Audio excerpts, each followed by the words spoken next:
Chapter 824. It wasn't that Duque was bragging, but he had been really close to Sylvanas.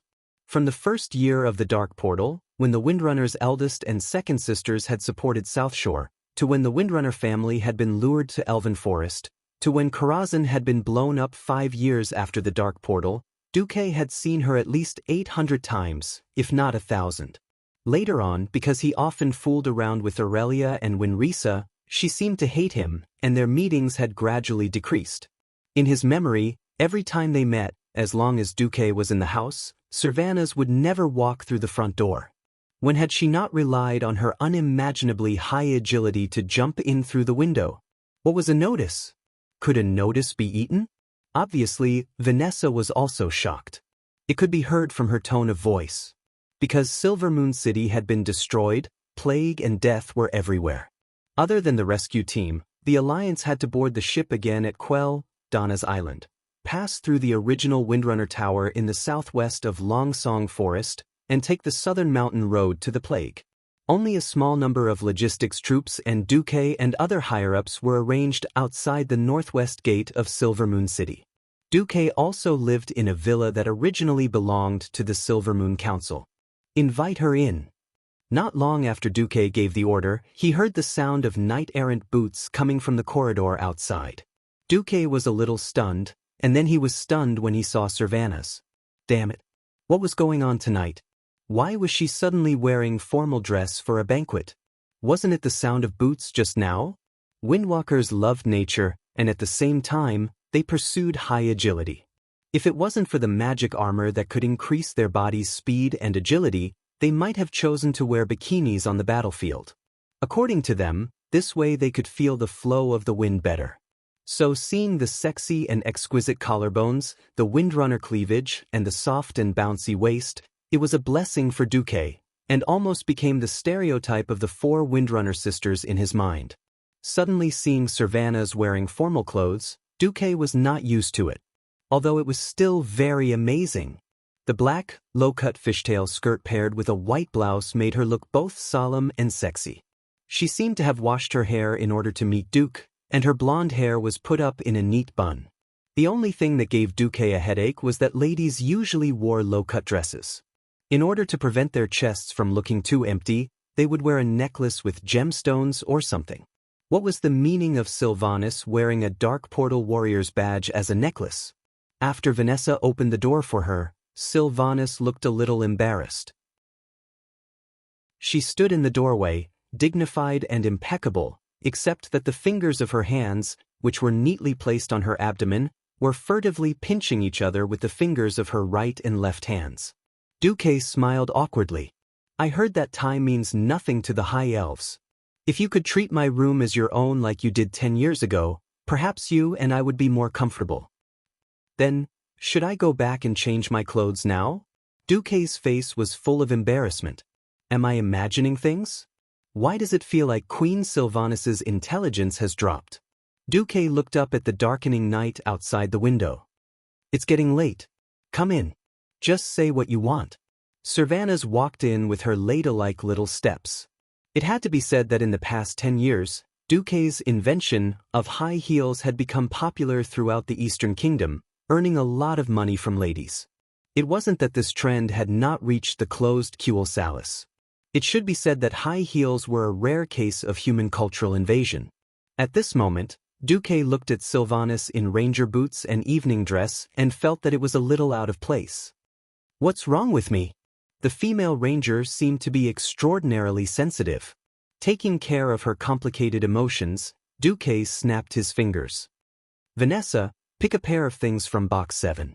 Not long after, the now mature maid elegantly presented a pair of black high heels inlaid with glittering glass ornaments. Sylvanas's face turned red.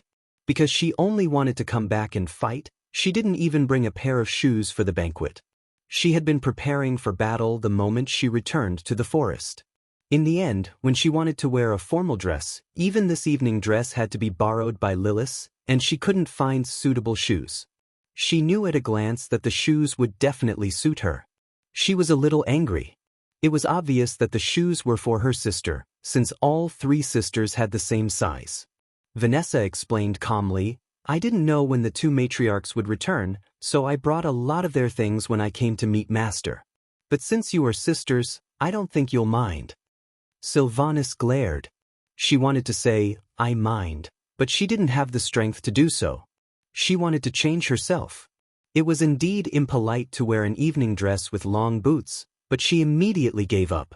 Women's evening gowns in this era, be it elves or humans, all had a characteristic, and that was the insanely narrow waist. In order to accentuate a woman's slim waist, it was definitely enough to shift a woman's internal organs when it was tightened. Her waist was thin in the first place, but with Lilith's help, she couldn't even bend herself. She could only ask Vanessa to help her change into the high heels with a bitter smile. After Vanessa left, only Duque and the hot black tea that Vanessa had just served were left in the room. She took a sip and calmed herself down, but she didn't know where to start. As if her brain was cramping, she suddenly said, "The high elves seem to want to make me their queen." She regretted it almost as soon as she said it. Oh my God! What am I saying? Am I showing off? Duque smiled. That's right. The elves are very lively. I can hear them from half the city ruins. But. Taking a deep breath, Sylvanas finally said loudly, "Do you have no opinion on this?" Even she didn't know why, but she seemed to care a lot about Duque's opinion. Duque smiled calmly and replied without malice, "Well, do you want me to congratulate you? Well, congratulations. Your passion and loyalty to the kingdom have finally won everyone's approval." The calmer Duque was, the more Sylvanas felt like he couldn't hold back his emotions. Not knowing what to say, she suddenly said, "Are you really capable of prophecy? I clearly remember that you accidentally called me Queen Sylvanas more than once." This time, Duque was stunned.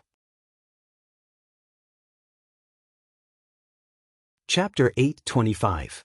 If a person wanted to lie, there were two kinds of people he could not hide it from. One was his enemy, who knew him better than he did, and the other was the people around him. From the end of the second battle of the Dark Portal until the second invasion of Nuzul, Duque had lived a happy life. When people were not under pressure, their nerves were not so tense, and they would not have too many scruples. Big secrets could be kept, but small secrets still had a chance to be leaked.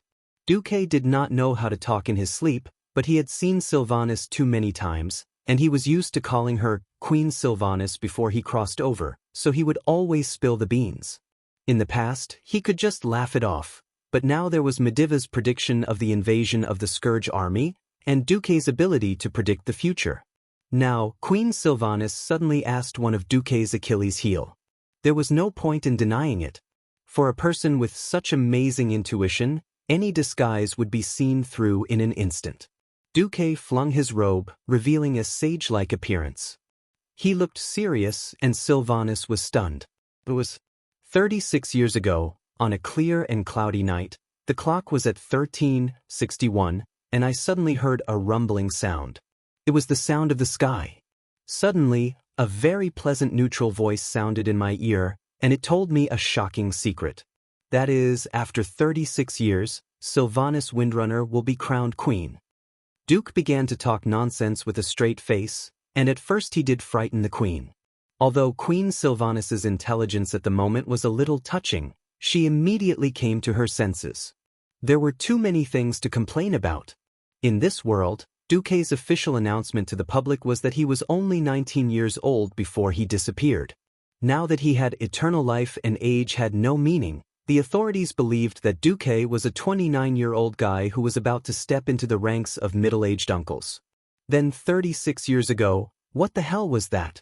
13:61 at night? The sound of the sky? Are you sure it wasn't me being struck by lightning? What secret?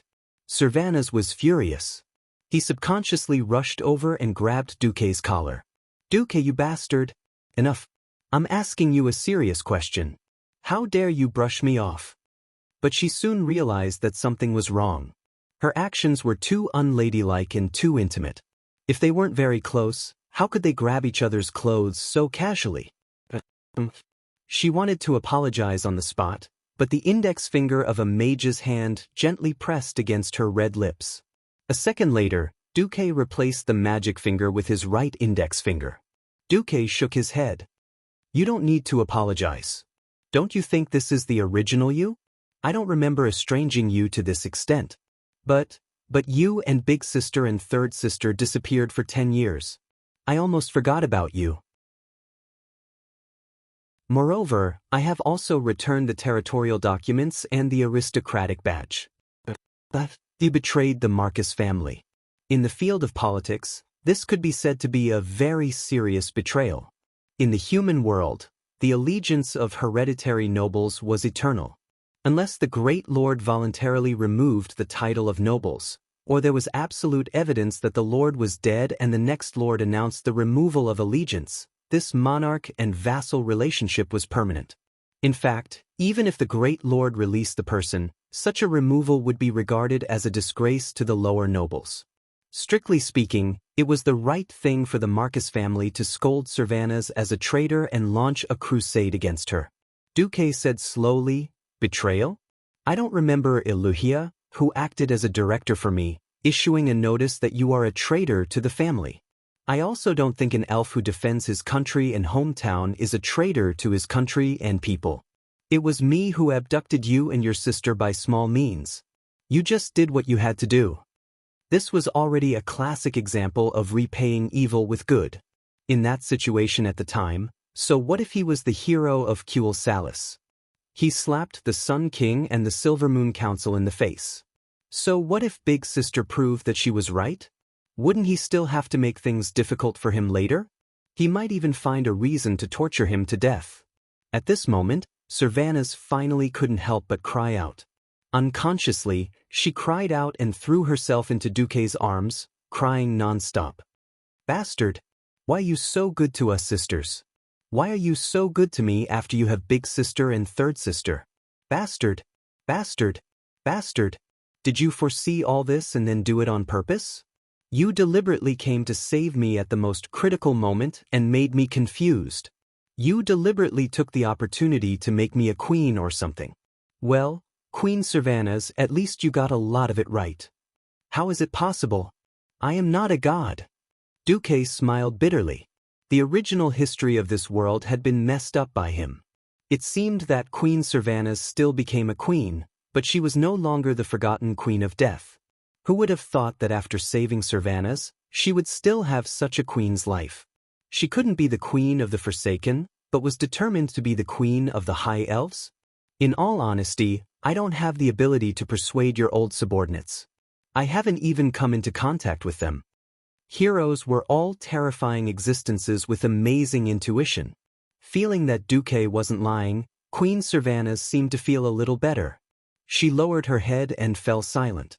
However, when she raised her head a few seconds later, Duque was startled. It was because what appeared before him was a Servanas whose gaze was like lightning, his gaze sharp, and not the foolish girl from before who was in a complete mess. She took a deep breath. Well, Duke Marcus, I have to admit that for the past 10 years, I have been looking for a partner stronger than you, to surpass big sister and third sister. This idea was wrong. Her eyes seemed to have a magical power that attracted Duque's gaze.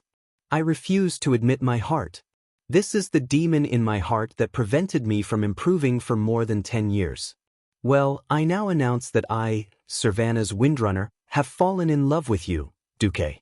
Even if this may be a mistake, or the result of someone's calculation, my feelings at this moment tell me that I really have fallen in love with you. Queen Sylvie admitted it so openly and took the initiative to confess. Duke was surprised, but also made his heart beat wildly. Wait. Before you answer, I must ask you to answer my question seriously. Servanas suddenly rolled up her skirt, pulled out a dagger from the inside of her thigh, and pressed it against Duque's neck. If you answer wrong, I will probably kill you on the spot, and then kill myself to accompany you. Servanas was so unyielding, and her momentum was so shocking that it directly frightened Duque. Chapter 8:26. Duque was a little surprised, and also had a headache. Sure enough, should he say that Queen Sylvanas deserved to be called Queen Sylvanas? brave, rebellious, and full of wisdom. In history, Queen Sylvanas could protect her home and defend her country. She risked her life to stop Arthas in the Long Song forest. In the end, she was killed because she could not defeat him. She was even turned into a banshee of death, and finally became the queen of the Forsaken. She could be crazy about what she was determined to do. On the other hand, she seemed to be very reserved when it came to feelings. He had known Sylvanas for 15 years, but Duque had never felt that she liked him. Although he was a bastard from time to time, he would accidentally show off their love and abuse a single dog like her, but heaven and earth could testify that Duke really did not have the intention to deliberately abuse her heart or seduce his sister-in-law. As for saving her, nonsense. If he really let her die in Cuel Salis, Aurelia and Sasha would come back and hate him for the rest of their lives. Who would have thought that after saving her, he would immediately kiss her with a heavenly thunder and earthly fire? In fact, at the moment in front of the sun-chasing king court, Duque was distracted. Damn, I have been through so much hardship to be reborn here, and I have worked so hard to be a hero. Do I still want to be a single dog for the rest of my life? I already have a pair of sisters, in for a penny, in for a pound, in for a pound, in for a pound. They are the famous 3 Windrunner sisters. Duque was ready to beat up the 3 sisters, but Queen Sylvanas's staunchness was a little unexpected. Duke took a deep breath, and with the mentality of resurrection, he ignored the dagger on his neck that was moving up and down along with the pulse of his neck. He replied seriously, "Ask me, and I will answer truthfully. Maybe the answer will not be what you think, but I promise this will be the answer from my heart." Sylvanas gently bit her lips and shifted her gaze away for a moment. She then immediately stared back at Duke. "Do you love my eldest sister and third sister?" Duque did not hesitate. "I heard from Lilith that they just can't come back to Azeroth for the time being. What will you do when they come back?" Women's words were often full of traps. At this time, Duque had no choice but to ignore these traps. "I will love them as always," Duque said resolutely. Almost instantly, Sylvanas' eyes that could speak were filled with tears. It was a pair of eyes that were about to cry. She bit down hard on her lips. She bit down so hard that blood started to seep out from her red lips. She took a few deep breaths, and her beautiful chest rose and fell. She said with a trembling voice, "Then do you like me? I mean the romantic kind." "I like it," Duque said decisively. Sylvanas was overjoyed at first, but immediately retracted his ecstasy with a little fear. His face turned cold, and he raised his long eyebrows that were unique to high elves. "Then what am I? What do you like about me? Do you like the fact that I have a similar figure as Big Sister? Or do you like the fact that I look like Third Sister? What are you doing? Like all 3 of us at the same time? Or do you like all high elves? Are you afraid that you will only be a substitute for the older or younger sisters?" Duque's words hit the nail on the head, immediately making Sylvanas' entire body tremble. Sylvanas couldn't help but tilt her head away, not daring to look into Duque's burning eyes. Duque gently used 2 fingers on his left hand to clamp the dagger's edge, moving the dagger away.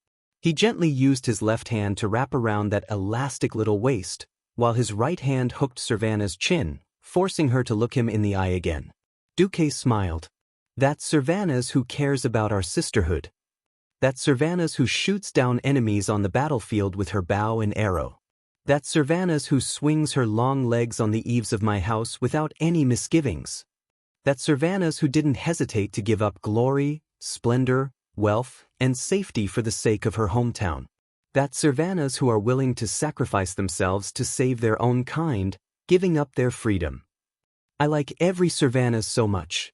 When Duque said this, Sylvanas' entire body seemed to have been hit by the petrifying spell of love. Her whole body was stiff and unable to move. Only her heavy breathing and intense heartbeat told her that she was still alive. "There was once a sincere love placed in front of me, but I didn't dare to confirm it. I didn't dare to ask, and in the end, I missed it. There is nothing more painful than this in the world. In the past 10 years, I have been secretly regretting it. If God can give me another chance, I will say 3 words to that girl, I love you. If I have to add a time limit to this love, I hope it is 10,000 years. The trick was not afraid of being old-fashioned, the key was that it was effective. The signature trick of Stephen Chow, which had been used by countless people before Duque's transmigration, still had the shocking lethality of a supreme love saint here. When Duque said this, Servana's emotional defense began to collapse. The incomparably resolute Queen Sylvie, who seemed to be ready to die at the slightest disagreement, had lost all her strength at this moment and collapsed in Duke's arms.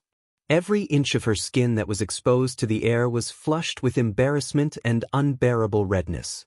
The red lips that once spat out sonorous words were now only left with gentle gasps.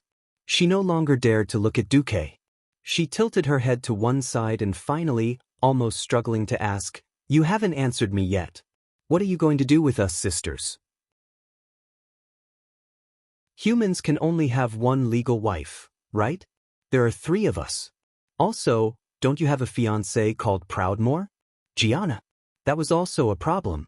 However, as a king of the harem mode, Duque was not afraid of any of this at all. Duque replied domineeringly, "At most, I will marry all of you sisters. Laws are made by humans. It just so happens that because of the years of war, human males have suffered heavy casualties. I will go back and change the alliance's laws to allow polygamy. As for Gianna, I hate political marriages that have no emotional foundation. No one can force me to marry a woman that I don't love. But nothing more than an abuse of power. This feels so good." "Really?" Servanas asked tactfully. Duque did not notice that Queen Sylvanas' eyes suddenly flashed a trace of slyness. "Of course." Duke slammed the table and replied in an imposing manner. At this moment, there was a very abrupt knock on the door. It was the voice of the goddamn bastard maid Vanessa. "Master Marcus, Miss Gianna Proudmoore has come to visit. Because Miss Proudmoore is your official fiancée, I took her directly to the door. Would you like to see her?" Already at the door, still not see her? Damn it. Looking at Queen Sylvanas, who was smiling like a flower in his arms, Duque's heart at this moment was filled with 10 billion curses. Damn it. You joined forces to trick me?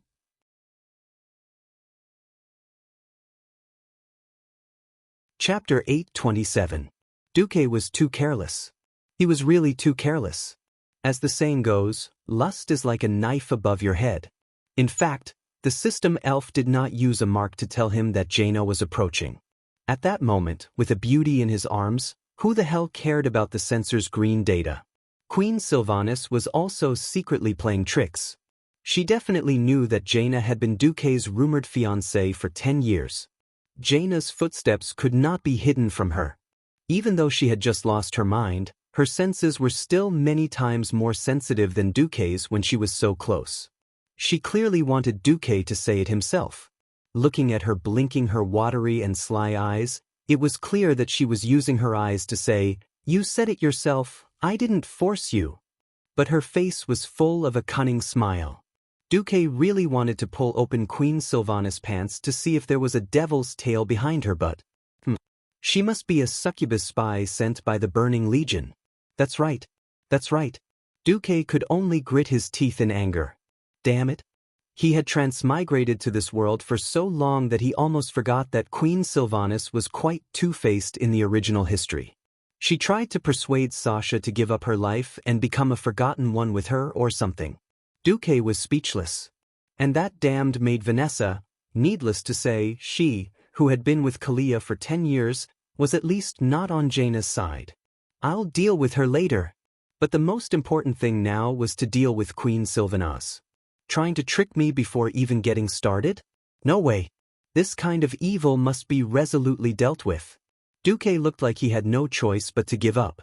He hugged Queen Sylvanas' waist tightly, pinched her chin with his right hand, and made a gesture of forcing a kiss.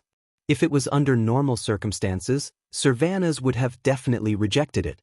But outside the door was Jaina, the woman who had been showing off as Duque's fiancée for 10 years when her eldest sister and third sister were not around. Now that Duque had made a promise, she was very willing to give Duque some benefits and strike a blow to her rival in love. So Queen Sylvie put her arms around Duque's neck passionately, stretched her snow-white neck, closed her charming eyes, and offered a hot kiss. She made up her mind that when she kissed him later, she would definitely make the sound of water splashing and piss off the person outside the door. Who knew? He didn't receive an intense and passionate kiss. Instead, he felt a sharp pain in his nose. Woo woo woo. The tip of the nose was the most sensitive part of an elf. Queen Sylvie burst into tears when the tip of her nose was bitten. She hurriedly opened her eyes and saw Duque's vengeful gaze. Duque loosened his bite and pressed his lips against hers. This time, he fulfilled her wish from 3 seconds ago. It was a pity that the taste had changed. Queen Sylvie had already made up her mind to bite back at Duque if he dared to stick his tongue out. Duque actually guessed what she was thinking. He held her chin tightly with both hands. If he didn't open his mouth, how could he bite? It had become the purest kiss. What the hell was this? This time, it was Queen Sylvie's turn to grit her teeth. After a while, they separated. Duque smirked. This is a small return to you for tricking me. Queen Sylvie was angry. None of the Windrunner sisters were stupid. Of course, she understood that Duque wanted to establish dominance. Of course, she could fight, but after knowing him for so long, she knew very well that Duque would not be swayed by any constraints imposed on him.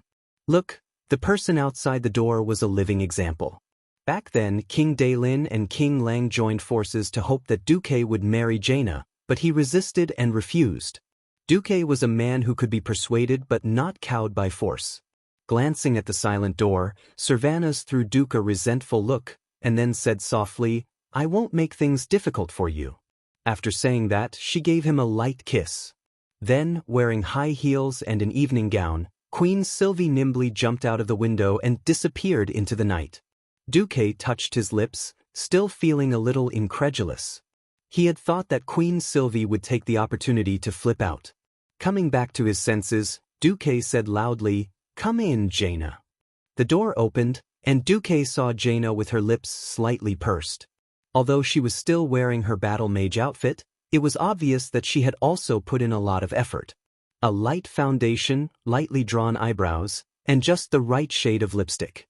Because she was not wearing a cloak, her delicate shoulders, delicate collarbones, and fair waist were exposed. It was very tempting. Unfortunately, it seemed that all her efforts were in vain. Seeing that there was only Duque in the room, Jaina really heaved a sigh of relief. At least she didn't have to face this embarrassment. If Sylvanas was here to show off, she really didn't know what expression and attitude she should use to face her. The scene just now was equally awkward. She was like a block of wood at the door, not knowing whether to leave or stay. Her appearance was still dignified, and her temperament was still noble, but there was sadness in her eyes that couldn't be concealed.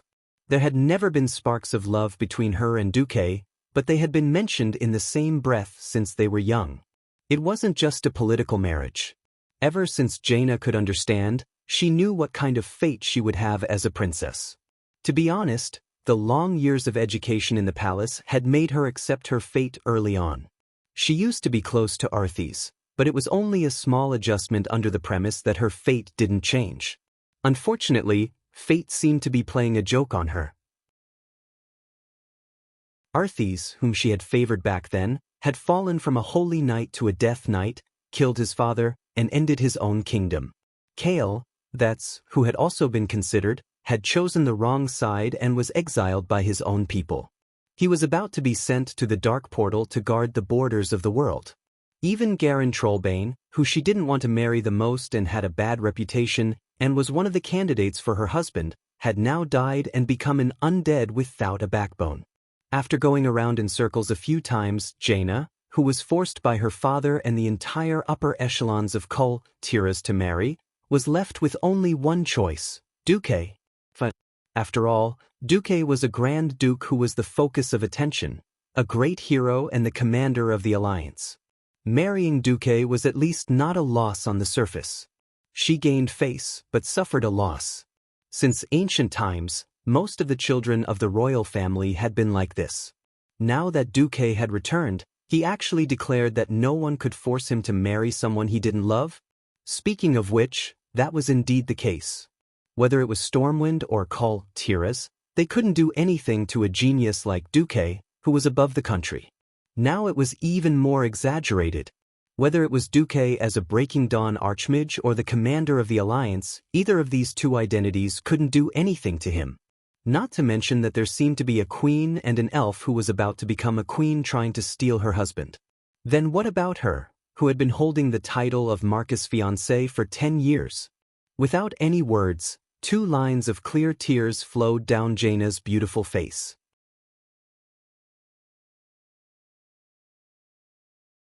Chapter 828. Duque had imagined many scenarios, such as Jaina throwing a tantrum at him, Jaina trying to reason with him, Jaina bringing Lin over to suppress him. However, Duque had never thought that Jaina would use the most primitive and feminine reaction to move his heart. Jaina's reputation of selling out her father had left a deep impression on him.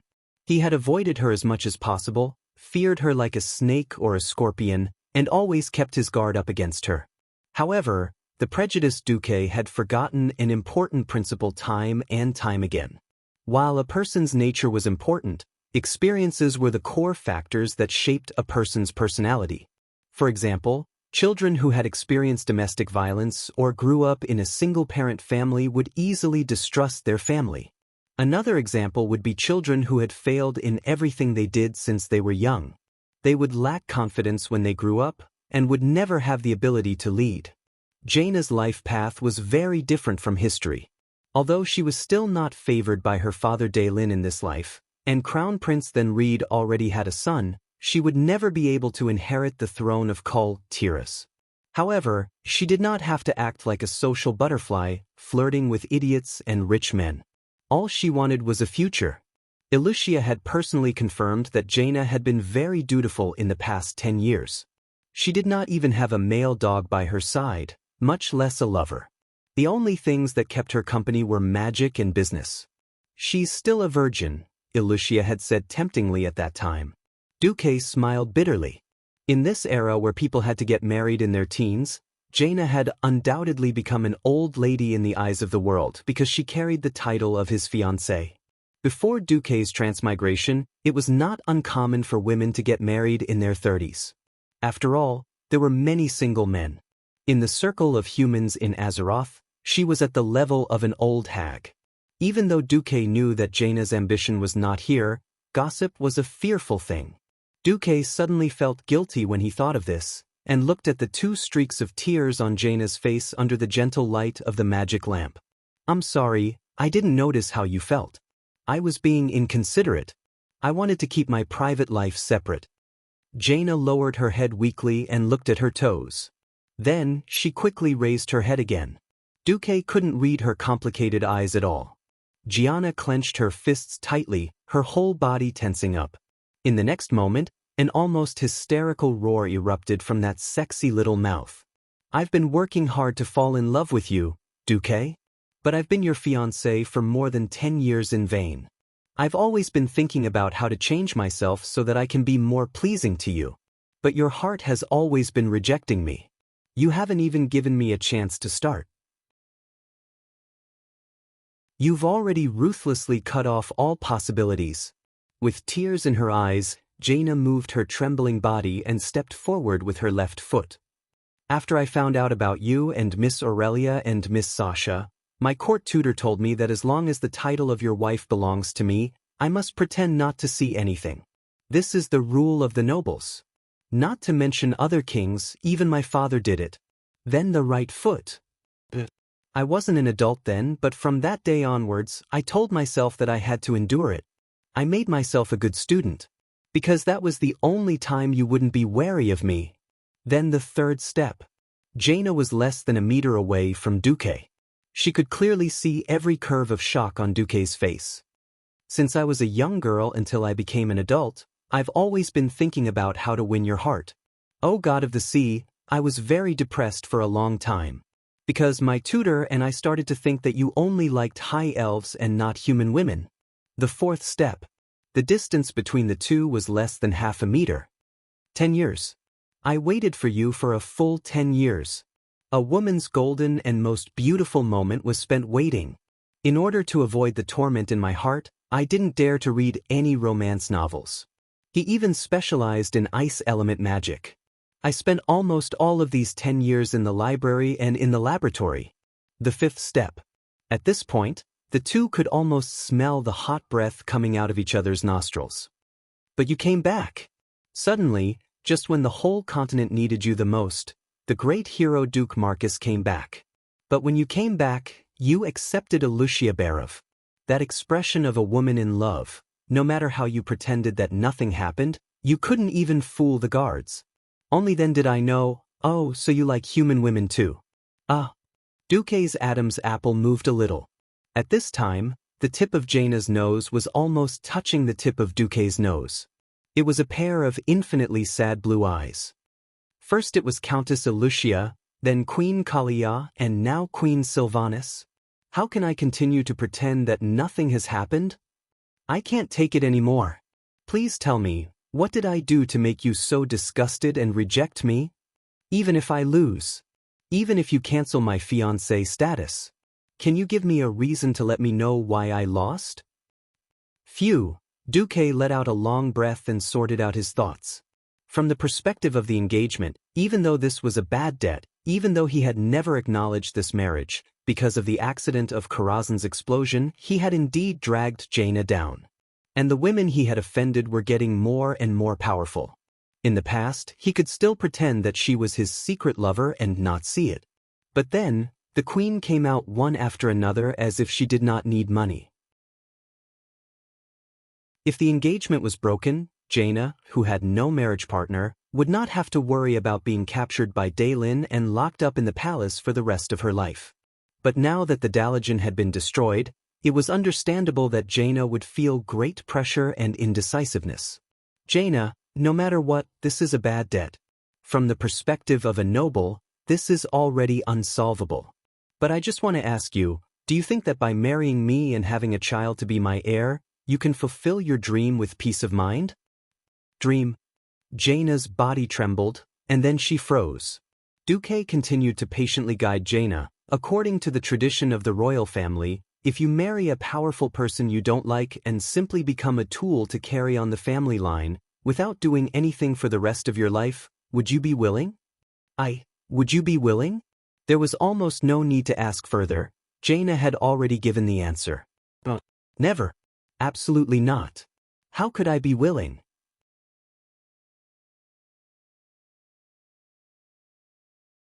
Chapter 829. As the saying went, beauties were picturesque. In the eyes of an artist, a beauty's every frown, smile, cry, or throw a tantrum could all be included in a painting. There were many famous beauties in the world of Azeroth.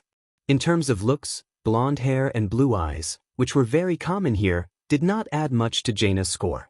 In terms of figure, there were many women who were more voluptuous than Jaina. In the Alliance, no one was more famous or controversial than Jaina. Perhaps everyone often criticized Jaina's talent as a social butterfly. Or perhaps she sold her father and pretended to cry. However, it could not be forgotten that she was the one who promoted the first alliance between the Horde and the Alliance and participated in the Battle of Mount Hyjal. In that battle, the heroes of Azeroth faced Archimonde, the boss of the Burning Legion. He was a terrifying existence that surpassed a single alliance, Horde, and the self-enclosed Night Elves at that time.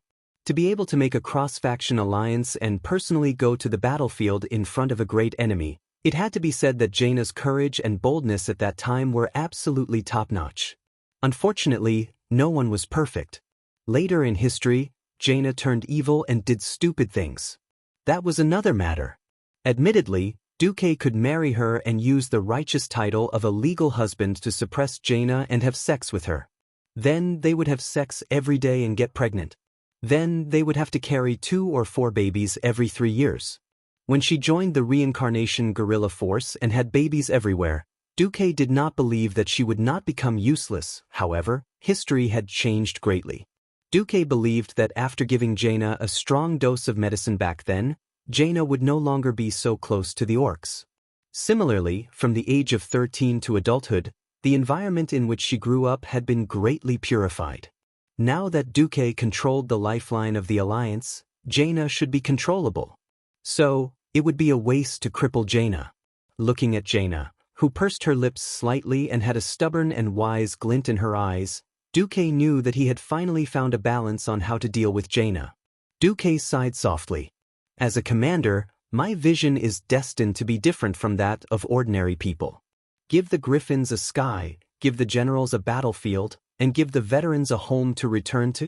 I've always been an advocate of using things according to the person.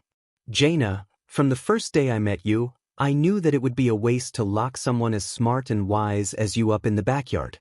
That would be a waste of Tiras, a waste of the entire alliance. When Duque said this, Jaina's face was still filled with shock. This kind of change was too unexpected, and it suddenly grasped her Achilles heel and scratched the most itchy part of her heart. Her maiden heart started to beat wildly against her will.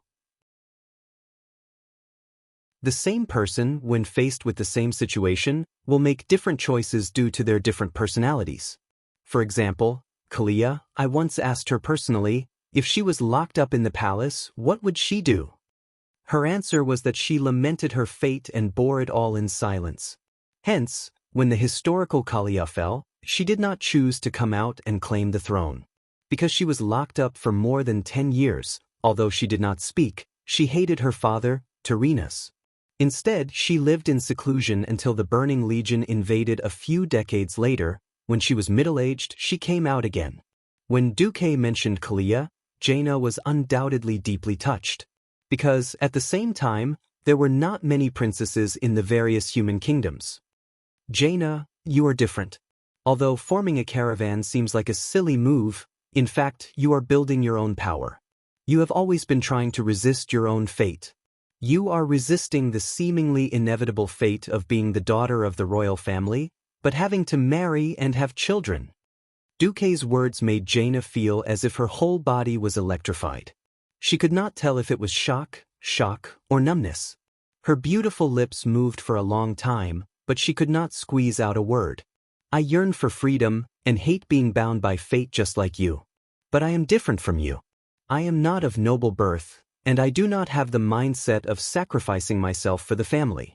Hence, I have always rejected political marriages from the very beginning. Since that is the case. Duque paused and took out a stack of documents and passed it to Jaina. Jaina took it in a daze. It was a list of refugees. This is, the northern continent of Lordaeron has been destroyed. Especially the former territory of Lordaeron. Other than the southernmost part of the continent near the Hillsbrad Hills, most of the areas have been infected by the plague. This continent can no longer support so many people, so migration is inevitable. Jaina raised her head. Didn't you say that, just like how South Shore took in the refugees from Stormwind during the last war, they would first take in the people to the western wilderness? That is generally the case, but you have forgotten one thing. The southern continent has a small population. When we moved all of them there were only about 600,000 people. The northern continent of Lordaeron has always been the main settlement of humans. We have calculated that even if we filled up Stormwind, it would not be able to accommodate all the refugees. Then, Duque brought Jaina to a table. There was a map of the southern continent pinned to the table. Whether the humans and high elves are willing or not, they have to open up new territory. For now, the direction is Stranglethorn Vale, south of the Twilight Forest. But it is not easy there because there are many trolls. Moreover, not everyone is willing to go to the southern continent with the alliance. You mean? Jaina's heart beat faster. She seemed to have grasped what Duque wanted to say. Not only the people from Torrential Castle, but also the people from Gilness. Because their country once left the alliance, even though I have already ordered them to treat the refugees equally. In fact, the refugees from these two countries are still severely discriminated against and even abused. At this point, Duque also sighed. He had left so many backup plans to prevent Jaina from courting death and inciting these people to travel across the ocean with her. Who knew that at this point, there were many things that could not be solved with a single order from him. There were policies from above and countermeasures from below. If the people above said no, the people below would still pay lip service. There were even soldiers from Stormwind who bullied the refugees from these two countries. Duque did not have so much energy to care about such details. In the end, many of the people who escaped from these two countries really became refugees among refugees. If left alone, they would be abused to death sooner or later. This was a chaotic world. It was normal for thousands of refugees to die. Jaina, I hope to establish a bridgehead for the Alliance in the Kalandor continent. On one side, it is to monitor the Horde, and on the other side, it is to deal with the possible invasion of the Calamity Army. I want to give this task to you. Can you do it?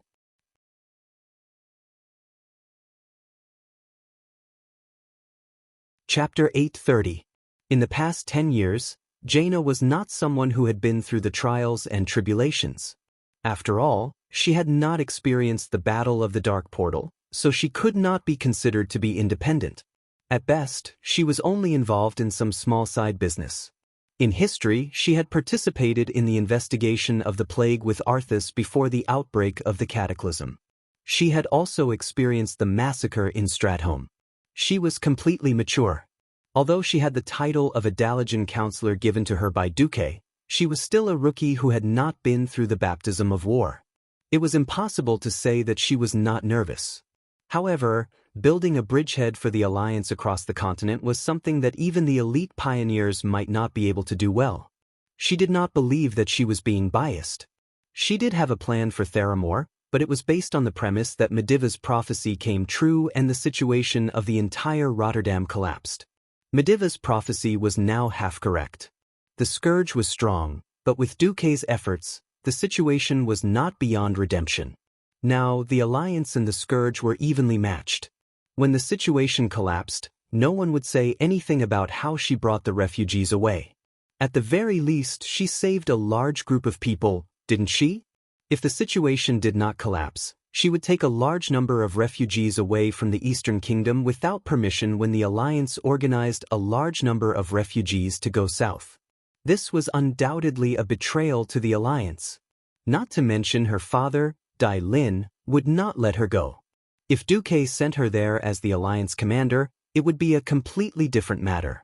Not only was it legitimate, but it also meant that she would have strong support. Theramore was definitely a place that was far away from the Emperor. If she managed it well, she would be a queen in the truest sense.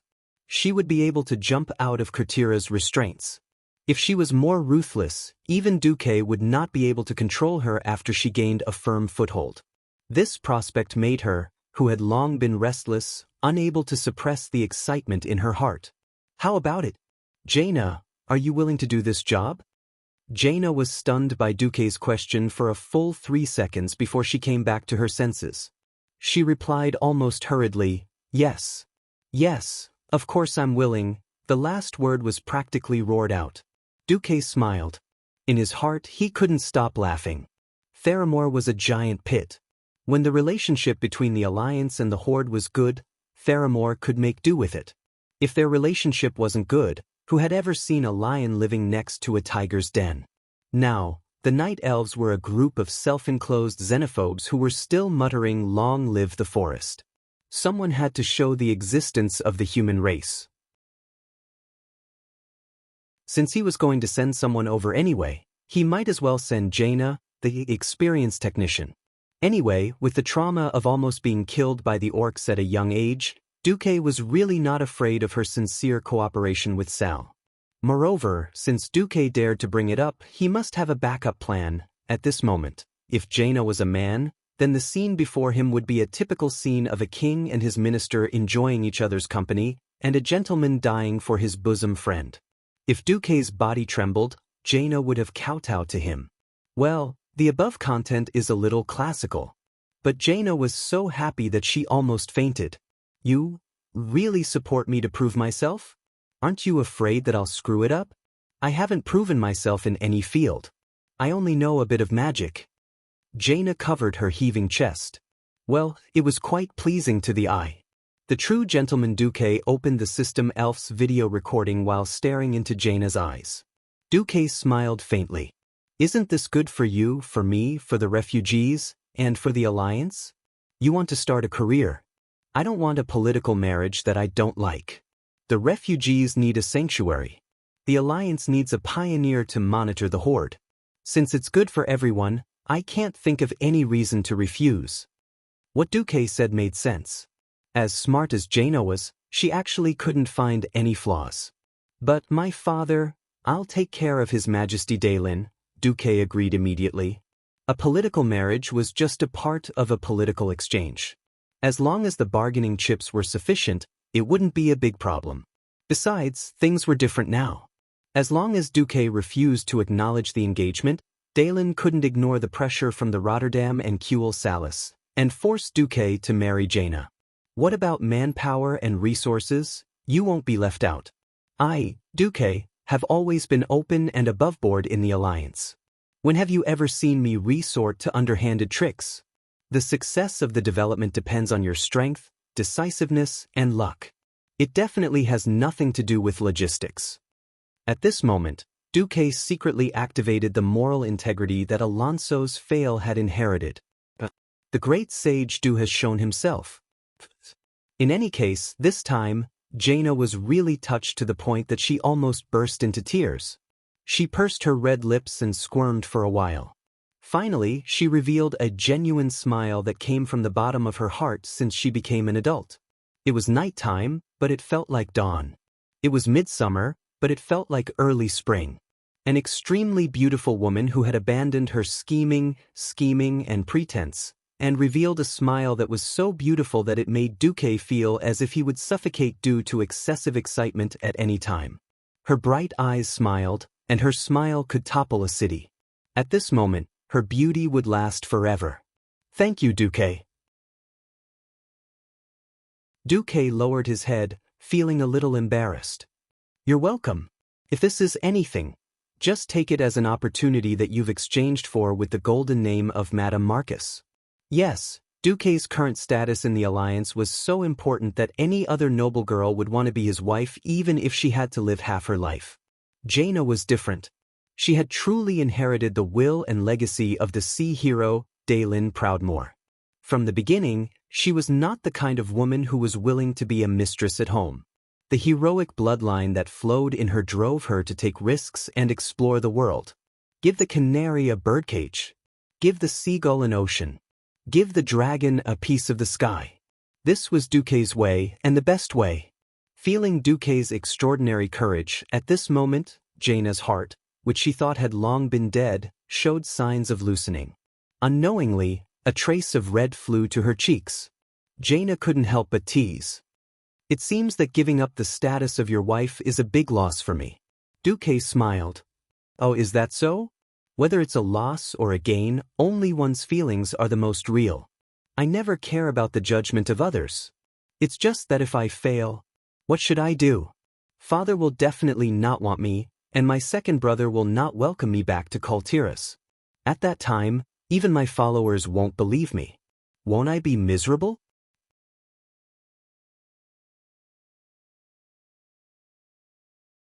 Chapter 8:31. At this moment, Duque smiled. If it was Sylvanas who was still a high elf, he would definitely stick to his heart and move forward.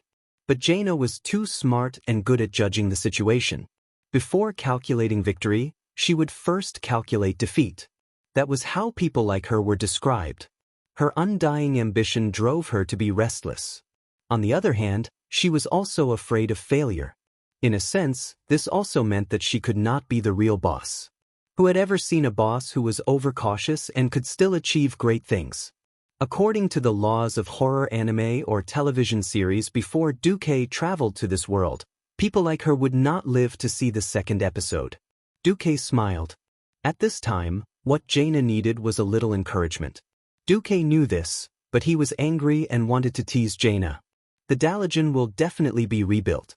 In the future, Kirin Tor will be very important. Jaina did not show any weakness. She tilted her head a little slyly and smiled. I am already a Kirin Tor. Duque knew that Jaina would not be moved by what she already had, but he played dumb. Then there is no problem. He was up to no good. Jaina was not stupid. Suddenly, Jaina opened her arms and hugged him. Her movements were very slow. So slow that even if Duque was an ordinary person, he could have dodged 100 times. But her eyes were telling Duque, "If you don't let me hug you, I will regret it." Duque gritted his teeth and let Jaina do as she pleased. It would be a lie to say that he was not excited when a beauty hugged him. Duque could clearly feel the roundness and softness of the two magic peaks. It was different from the Windrunner sisters. This was another kind of extreme. The elasticity of a female ranger that had been trained for a long time was not something an ordinary woman could have. On the contrary, Jaina's soft, shape-shifting touch was something that even the Windrunner sisters could not learn. Even through the clothes, he could feel the smoothness. This was definitely another kind of depravity. Jaina Proudmore, are you sure you're not a succubus spy sent by the Burning Legion? At this time, Jaina suddenly breathed into Duque's ear and said in a soft, sweet voice, I have a treasure that I have kept for 27 years. I have never let anyone touch it. No matter what happens, from the past, to the present, to the future, this treasure of mine will only be left for you. However, this treasure has a shelf life. I'm afraid that after 30 years, it will deteriorate and people will look down on it. So, can I trouble you to come and take it when you're in a good mood or have time within these 2 years? Holy shit! There was actually such a mysterious treasure in this world? Moreover, it's a treasure that only belongs to me? Damn no way. If I enter a treasure mountain and return empty-handed, then I am not Duque. My honest and reliable husband. A gentleman of honor, Du Moque. How could he not happily accept such a treasure? Duque knew what Jaina was thinking. If she couldn't be his wife, then she could be his lover, right? With Duque as her backing, she would be much more at ease. This wasn't Jaina playing Duque with an empty promise. As long as Duque was willing, the treasure would immediately be in his hands. And it was the kind of magical treasure that no one could take away once it was taken. Thinking about it, Duque was speechless. Unfortunately, the next moment, Duque came to his senses. He had just been tricked by Queen Sylvanas a few minutes ago, so he deliberately changed the system elf's detection mode. Then, at this moment, the system elf's red text prompt was, detected a female human and a high elf near you. Listening mode. *CK. Listen to hell. If Vanessa, who was eavesdropping outside the door, reported it to Kalia, and then Queen Sylvanas would fly into a rage, and it would directly turn into a civil war in the Alliance. All of a sudden, all of Duque's primitive impulses were gone. He didn't know where to put his arm, but he finally hugged Jaina in a very proper posture. I'm not such a heartless person. If someone treats me with sincerity, I will return the favor with sincerity. The Marcus family's territory is quite large. Not to mention a radiant moon wizard tower, even a breaking dawn wizard tower wouldn't be a problem. Jaina was naturally willing to take away Jaina's treasure now. Firstly, it wasn't the right time, and secondly, that would put Duque at a disadvantage. Unknowingly, the atmosphere had instead turned into a faint sense of warmth. In a sense, it was also beyond Duque and Jaina's expectations. No one had thought that the atmosphere would become so subtle. Was this considered above friends, but not yet lovers? Jaina left with a satisfied expression. Duque felt bitter. Originally, he still had the fire that Jaina had stirred up. Who knew that not long after Jaina left, a female voice that was obviously jealous came in the wind. Oh, little brother Duque, I also have a magical treasure here. However, unlike the treasures of humans, the treasures of us high elves have a long shelf life. I don't mind keeping it for 1,000 or 800 years. You can go look for those treasures that have a short shelf life. Don't worry about me. After saying that, the owner of the voice disappeared without giving Duque a chance to refute. Duque almost choked to death. The bitter Duque scratched his head and struck while the iron was hot to find Delin. At first, the angry roars of King Delin could be heard from Delin's private cabin, but it quickly became silent. At dawn, an announcement jointly issued by Duque and King Delin spread to the upper echelons of the alliance. It probably meant that the marriage between Duque and Jaina was not approved by Duque himself. Such a marriage alliance was no longer suitable, and both parties agreed to cancel the marriage amicably. Duque compensated courtiers with a 36-page gift. If it was during peacetime, this would definitely be an astronomical amount of compensation. However, during the duration of the Battle of Calamity known as the Third Battle of the Dark Portal, many things were actually useless. Money and luxuries were not as practical as a team of fully armed elite soldiers or a cart of uncontaminated food. As for the news of Princess Jaina Proudmoore forming an expeditionary force and opening a new safe harbor on the Kalimdor continent on the other side of the Endless Ocean, it did not cause much of a reaction among the upper echelons of the alliance. Instead, as Duque expected, it caused an enthusiastic response among the refugees of Gilness and Strongard. At this time, Duque immediately had a headache because of the aftermath of the annulment of the marriage. Duque had become a single dog in theory. However, what made Duque most unbearable was that bastard Mograine. He did not hesitate to let Abendis use the teleportation portal to rush back to Silvery Moon City to find out what was going on. To put it nicely, he was asking about how to purify the Eastern Plague Lands and how to deal with the possible attack of the Scourge army. In fact, he was here to promote his own queen. Duque had a headache. Fortunately, something saved Duque.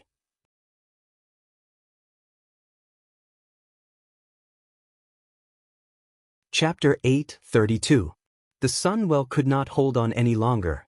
At first, the High Elves tried to ask Riadaline, Gina Goldsword, and other external help to see if they could change the internal circulation flow of the Sunwell, or activate the self-purification system of the Sunwell to purify the plague. After all, in their imagination, the water of the Sunwell, which represented high temperature and holy purification, would definitely be able to purify the plague associated with the resurrection of a mere Great Lich. Unfortunately, the situation was far beyond their imagination. The polluted area in the Sunwell was expanding. They could not even divide it, let alone purify it. With the betrayal of the Sun King and the almost complete annihilation of the high-level mages, the power of the High Elves alone was not enough. No matter how much they regarded the Sunwell as a national treasure that outsiders could not touch, they had to bend their knees and ask for help from the only Breaking Dawn mage in the Alliance, Duque. Yes, Duque had a good relationship with the Windrunner sisters. Duque might become the husband of the possible queen of Kuel Salis. The High Elves comforted themselves. The one who came was Rothamar Theron. With the utmost humility, she asked for Duque's help. That humble look made Abendis, who was next to Duque, almost suspect that Rothamar was a human farmer who had never seen a high noble before. "Let's go." Duque did not comment. He was not the scapegoat, so he naturally did not have to take the blame. If his memory was right, he should be able to use this incident to reap the greatest benefits. The tall and majestic Sunwell stood on the highest peak of the Sunwell Highland. Because of the resurrection of Kel, Fizad, the walls of the Sunwell were like cliffs. Standing on the edge of the well, one could overlook the entire Isle of Quel Danas. 6,800 years ago, when the High Elves exiled to the east, under the leadership of Dasrima Sunstrider, built this huge well with the water from the Well of Eternity, they used magic to combine the stone and the trees into one. Even from the perspective of modern people who had flourished with magic, they still felt that this was simply a miracle. Without experiencing it personally, it was impossible to feel that kind of shock. Even Duque, a transmigrator who had seen the capital's big underpants, the bird's nest, the Sydney banana leaf, and other magical modern buildings, could not help but be moved.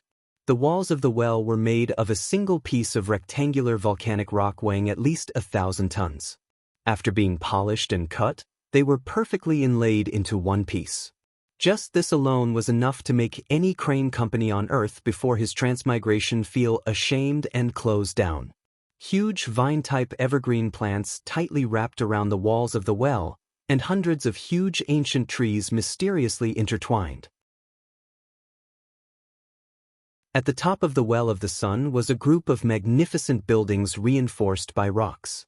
The spire of the High Elves' luxurious tower could be seen everywhere. From the floor to the walls to the ceiling, beautiful and complicated patterns filled Duque's vision. It was not hard to imagine how many elves were touched when the palaces were first built on top of the Well of the Sun. Unfortunately, such a Sunwell Highland was now daunting. The Calamity Army had destroyed everything.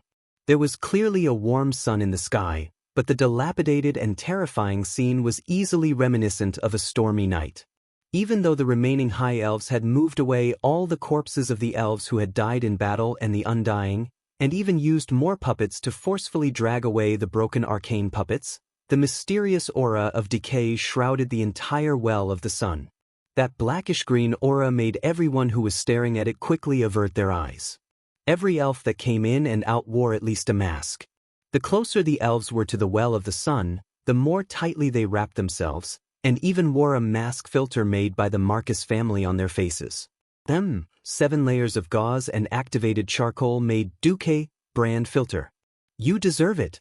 If it were not for the sacred well of the sun, these long ears would probably not be willing to wear such ugly gas masks even if they died. Duque wanted to snicker, but he managed to hold it in. Under Lord Themar's lead, Duque finally passed through the palace that was full of dilapidated tiles and came to the side of the well of the sun. It was a huge pool of bubbling black water. It looked a little like hogwash for pigs, and a little like ink mixed with vegetable juice and leftover soup. It emitted a disgusting smell and evil aura. Lord Themar wanted to hand a filter mask to Duque, but stopped halfway and smiled bitterly. How embarrassing! The gas mask was invented by Duque. Duque would not know whether to use it or not. Moreover, even though there was a pungent wind around them, the blackish-green aura in the air was clearly discernible to the naked eye. When it blew in front of Duque, it was dispelled by the faint golden light emitted from Duque's body. This was a perfect example of being immune to all poisons. Please follow me. Lord Themar bent even lower without realizing it. Following Lord Themar and the new team of Well of the Sun Guardians, Duque did not walk towards the path that led to a certain boss in his memory, but to the other side. A road made of stone dams led straight to the center of the Well of the Sun. He did not need to look around to feel that there was no longer a trace of peace in the well. There was still a hint of green at the edge of the well, but it was pure black here. Unlike usual, the lake water was even more turbulent than at the edge of the well. Near the center of the well, there were huge waves that even a battleship might not be able to withstand. The roaring black waves slammed hard against the small island in the center of the well, which was wrapped in volcanic rock that was full of magic runes. No, it was no longer just well water. Near the center of the well, there was lightning. The surging waves flashed gold, crimson, and finally all faded to black. Thunder rumbled as if 1,000 dragons were galloping from the side of the well. On the center of the well island, Duque finally saw Servanas, as well as Lilith, Hadgeron, Gina Jinjian, Riadaline, and the other remaining high-level elves. Every elf had a sorrowful expression on their faces, and there were still traces of tears at the corner of Servanas' eyes. Seeing Duque come over, Servanas squeezed out a bitter smile that did not have much hope. Duque, I really want to say that I'm counting on you for the Well of the Sun, but I can't bring myself to say such irresponsible words. If I had let you come from the start, the situation might have been better. At this point, a few high-level elven mages lowered their heads. With the divine artifact of the Well of the Sun, the high elves still had a very deep foundation. Now, there were actually 3 radiant moon mages standing here. The other 2 were like Gina Jinjian, royal mages who were worshipped by various countries. One was from Lordaeron, and the other was previously a magic consultant in Torrential Fortress.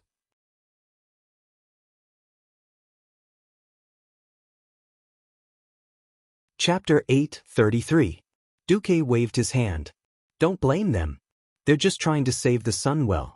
What if I told you that my judgment from the moment the Sunwell was polluted was that it had to be blown up? Would you accept it? The faces of all the high elves turned as pale as paper. Right? It was a cruel but correct judgment.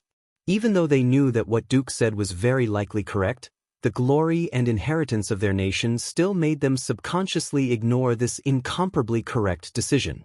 Until the situation got out of hand. Servanas asked Lord Themar to hand over a report written in Elvish. She knew that Duque could understand it. She nodded as Duque flipped through it. Gina Goldsword explained in a heavy voice. The sun well isn't just the well itself. The veins of the sun well cover most of the kingdom. They go straight through Silvermoon and split into 3 branches that cover the entire Long Song forest. So, if the pollution isn't cleaned up, the most direct result is that the plague will continue to spread throughout the kingdom. We estimate that in another month, the entire kingdom will be barren. Duke glanced at the water in the well. The system elf's high-speed calculations caused countless numbers of data to pour down from the top of his left retina like a stream of light. Duque shook his head. You didn't calculate the spread of the pollution. When the core is completely polluted, the spread of the pollution will be more than 1,000 times faster than it is now. You only have 3 days left. 69 hours, to be exact. Hiss. All the elves gasped. If it weren't for the holy light shield that Riadaline and the other clerics had put up, all the elves would probably have inhaled a few breaths of the poisonous gas. Then, there was a burst of sobbing. Servanas pursed his lips. What's the worst and best outcome? The worst outcome is that my control fails, and the entire Isle of Quell, Donnas and the branches of the magic power will explode into the sky. The pollution will spread, and everything within 1,000 miles will become a dead land. Unless a large number of druids and clerics work together, ordinary people won't be able to live here for the next 300 years. As soon as Duque finished, everyone was silent. Servanas didn't know when, but his fingernails had already sunk deep into his palm. He suddenly raised his head. What's the best? Duque raised his first finger. If my control is successful, I will drive the pollution to a certain place and detonate it. This area will become a land of death, and it must be sealed for 1,000 years. No one is allowed to enter or leave. Otherwise, if it is leaked, all humans and animals within a radius of several hundred kilometers will die. Then the second finger. Sacrifice is not without cost. In that case, the Isle of Quell, Donnas and the Long Song forest were likely to be preserved intact. At the very least, Quell Salis is not a land of death. Please give me some time alone with Duque. Sylvanas nodded to the other elves, then walked in front and led Duque into a side hall of the palace. The side hall wasn't big, only about 20 square meters. It had the typical luxurious decorations of the high elves. Just as the door closed, Duque was suddenly hugged by Sylvanas. Sorry, I didn't want to put all the pressure on your shoulders. But I can't think of any other choice. He used to think that Sylvanas was a fighter who fought against fate and never gave up. In history, when the natural disaster invaded, she swore to fight against Arthas until she was defeated and died. Then, when she saw a chance to fight back, she immediately led all her suffering compatriots to fight back against Arthas, even if they became undead. After realizing that she was already a dead person and could not return to the embrace of her compatriots, she led all the Forgotten Ones to establish her own force in this world.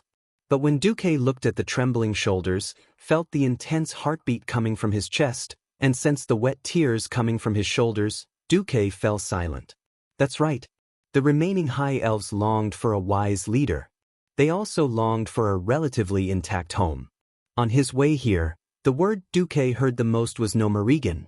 Yes, one mistake, and Quell Salis would become another Nomarigan, a place of death that they could never return to.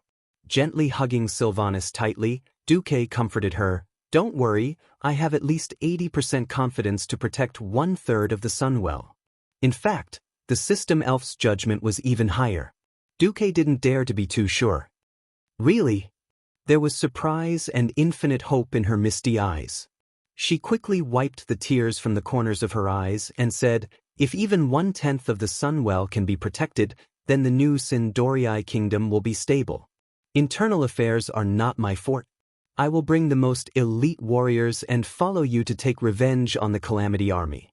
Even if you have to go to the end of hell, I will accompany you. Duque suddenly laughed.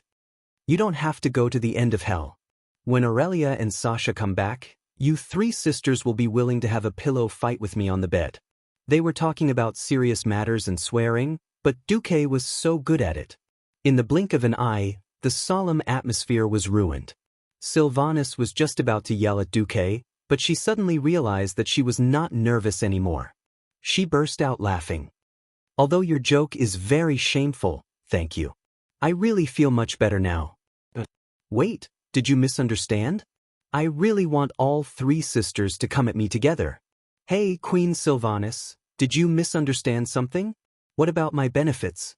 Aren't you afraid that I will go on strike without benefits? Looking at Duque's disappointed look, Queen Sylvanas pinched his waist hard.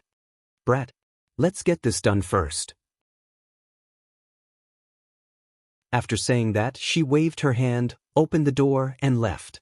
There was only one word left on Duque's face. The emergency evacuation order was issued. All the elves were mobilized to evacuate every survivor out of the range of the magical ley line, to the seaside, or outside the Long Song forest. The next night, it was a stormy night. No one knew what kind of dawn the next day would bring. Would it be the destruction of darkness? Or the rebirth of the elves? Around the highland of the Sunwell, the guards who had already left their wills or said goodbye to their families were wearing red armor with golden edges. They held double-headed crescent swords in their right hands and kite shields in their left hands.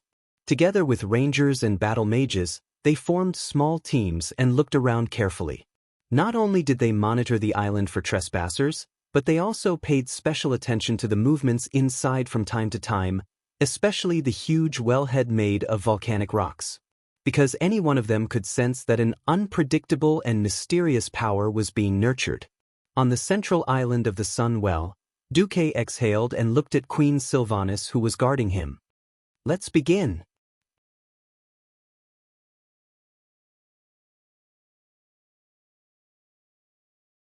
Chapter 8:34. Standing on Wellin Island, one could see that Duque and Queen Sylvanas were already isolated from the outside world, even though they seemed to still be on the island. The space defense array that originated from the founder of the kingdom, Dathrima Sunstrider, had completely separated Wellin Island from the outside world. When Arthas invaded the Well of the Sun, Dathrima's remnant soul had made the most heroic resistance for the survival of the High Elves. Unfortunately, he had failed. Arthas had directly torn apart such a rotten soul that was not even worth subduing. The rest of the things that had not been activated in time were all taken by Duque. Duque thought to himself, these things are the price I have to pay for preserving half of Cuel Salis. The system elf silently recorded the composition of the magic array and analyzed all the possibilities of the array's evolution. The radiant moon elven mages by the well all had their mouths wide open. At this moment, Duque was wearing a pearl robe inlaid with 108 arcane gems. The red robe was inlaid with golden edges of the sun pattern, intertwined with round high elven inscriptions, and hung to the ground. The center of the magic array pattern under his feet was engraved with many profound ancient elven words that non-elven elders could not understand. It seemed to be the finishing touch. Duque's raising of his hand and raising of his foot coincided with the ancient casting gestures of the High Elves. Many auxiliary gestures used for strengthening and amplification were lost even in Cuel Salis. Duque's movements were slow, and he looked quiet and focused. Yet, serious men always had a kind of magic that captivated people's hearts.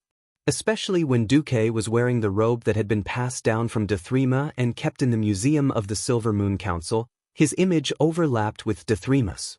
More than one elf uttered the same words as Gina Goldsword. They murmured, "Why do I feel like I'm seeing His Majesty Dathrima?"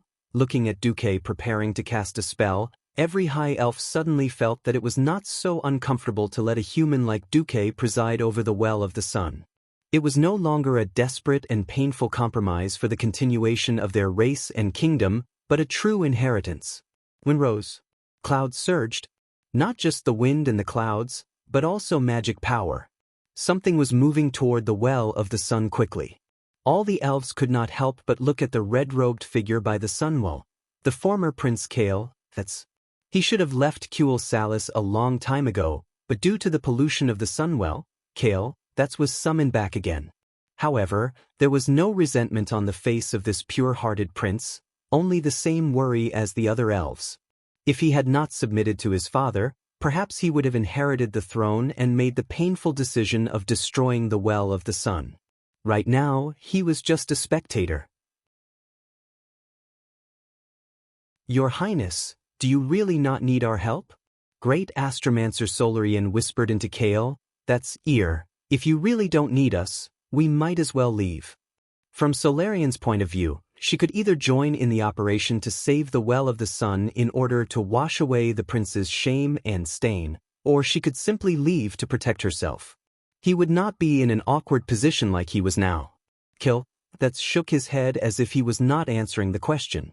13 years ago, at the end of the second gate of darkness. At that time, Duque was far from being this strong. He was already able to use Antonida's hand to control the powerful magic power of the Gate of Darkness, which was not inferior to the Well of the Sun, and successfully close the Gate of Darkness. In terms of control, Duque is the best in the world. We have to trust him. This was not seeking progress, but also not seeking safety. In the hearts of several hardcore fans, this was the worst choice. However, this was the decision of the prince they were loyal to bet everything on Duque. Solarian lowered her head, took half a step back, and did not speak. In fact, Kale, that's had deliberately misspoken. He could deceive the melee professionals under him, but he definitely couldn't deceive the astromancers. Perhaps the magic power of the Gate of Darkness and the Well of the Sun was on the same level, but in fact, there was a huge difference between the two. The Gate of Darkness itself did not produce magic power. On the contrary, it was a huge magic tool that simply consumed magic power. The magic power used by Ghoul Dan to open the Gate of Darkness came mainly from the soul energy obtained from killing a large number of Draenei, as well as the extraction of the life energy of the entire planet Draenor. The magic power of the Gate of Darkness was huge, but its magic power would not increase by itself. Moreover, what maintained the Gate of Darkness in the later stages was the extraction of life energy from the Swamp of Sorrow, which was now the Cursed Land. The Well of Sun was different. The Well of Sun was like a nuclear power plant that was constantly undergoing nuclear fission. The current pollution was the biggest interference to its energy production process. In the ancient war 10,000 years ago, because a series of magic reactions interfered with the energy of the water of the first Well of Eternity, there was a big explosion, which led to what later generations called the Cataclysm. The entire Kalimdor continent was split into several pieces, mainly the Kalimdor continent in the west, the Eastern Kingdom in the east, Northrend in the north, and Pandaria in the south. The original location of the well collapsed into an endless whirlpool.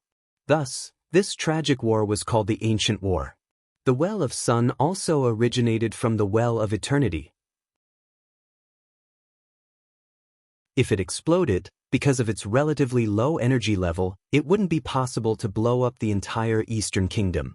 It wouldn't be difficult to blow up the entire old territory of Kuel Salis into the sky. Even though he was standing next to him, Kale, that was still gambling with Duque with his life. Duque glanced at Kai Z, smiled and nodded. Then, he thought to himself, you're willing to follow me with your life, so of course I won't let you suffer. Duque calmed his mind and began to activate the magic array further. Before he started, he had already felt that the energy in the Well of Sun was like a ball that had been squeezed, extended, and squeezed again.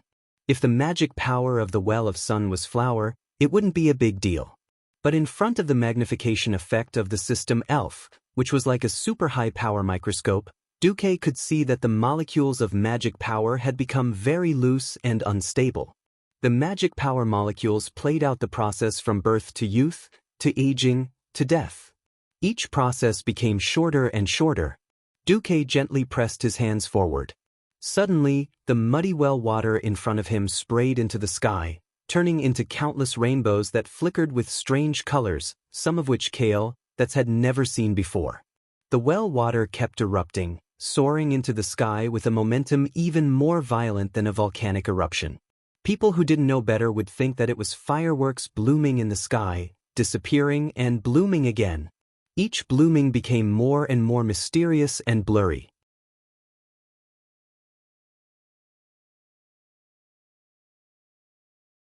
Chapter 8:35. Hundreds of miles away, the elves on the beach could see the pillar of light rising into the sky. Looking at the strange black and green rainbows that emitted an ominous aura, the timid elves' legs began to shake incessantly, and their backs were drenched in cold sweat. Even though they knew that this was a safe area declared by the National Rescue Committee, some elves still fled in the direction of the Well of the Sun in a panic. Of course, more elves stared in the direction of the Pillar of Light with complicated expressions. The glory of the Sunwell had favored the High Elves for nearly 7,000 years. There were very few elves of the older generation who had witnessed the birth of the Sunwell. Most of them did not burn out their lifespans, but were lost in the nearly 4,000-year war with the trolls. The rest were basically the elders of various small families. Those who could survive the invasion of the Calamity Army were rare existences. Almost all the new generation of elves grew up under the glory of the Sunwell. Under the protection of the giant magic circle, they enjoyed more than 2,800 years of comfort. It was not until the 2 battles of the Dark Portal that their fantasy of hiding in a safe protective shell for the rest of their lives was completely shattered. The expressions on their faces were extremely complicated. If it were not for the appearance of Sylvanas, perhaps they would not even know where their future was. The dark green water vapor rolling in the sky seemed to be the grin of the Lich King Nizul. More than one elf saw a huge skull laughing silently in a trance. And in the midst of the skeleton's laughter, a second feeling of horror came. Seeing the Pillar of Light was a visual one. Feeling the tremor was a tactile one. The more direct feeling of the body gave the elves a more terrifying shock. Boom, boom. The Isle of Quell, Donna's, was shaking violently. The tremor was more violent than an earthquake, and it directly set off a tsunami. It was as if an ancient behemoth was awakening at the bottom of the sea, letting out bursts of roars. Aha! Some elven children screamed. Don't be afraid. Lady Sylvanas, who is about to become the queen, will protect us. The mother comforted her child. However, it was useless. Don't be afraid. The Duque who used the war flag to repel the evil orcs will protect us. Miraculously, despite their sniffles, the children actually stopped crying. Whether they were willing or not, in the hearts of the elves, Duque, who had saved Kuel Salis twice, had already become sacred. The huge waves caused by the tsunami rushed towards the seaside in an overwhelming manner. If it weren't for what happened next, it would have been a terrible disaster. Out of nowhere, a gigantic wall of air that was 1,000 meters tall suddenly appeared on the beach, separating the entire beach from the sea. The shockingly huge waves that were more than 10 meters high hit the surface of the air wall. Golden magic runes appeared and disappeared into thin air after the waves subsided. Along with the crashing of the huge waves, it repeatedly appeared and disappeared, appeared and disappeared. After listening to the explanation from the middle-level elven commander, the civilians finally understood why they were evacuated here.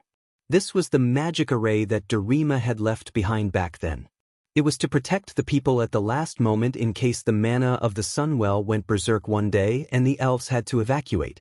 Although the magic array was driven by the mana of the Sunwell, it operated independently.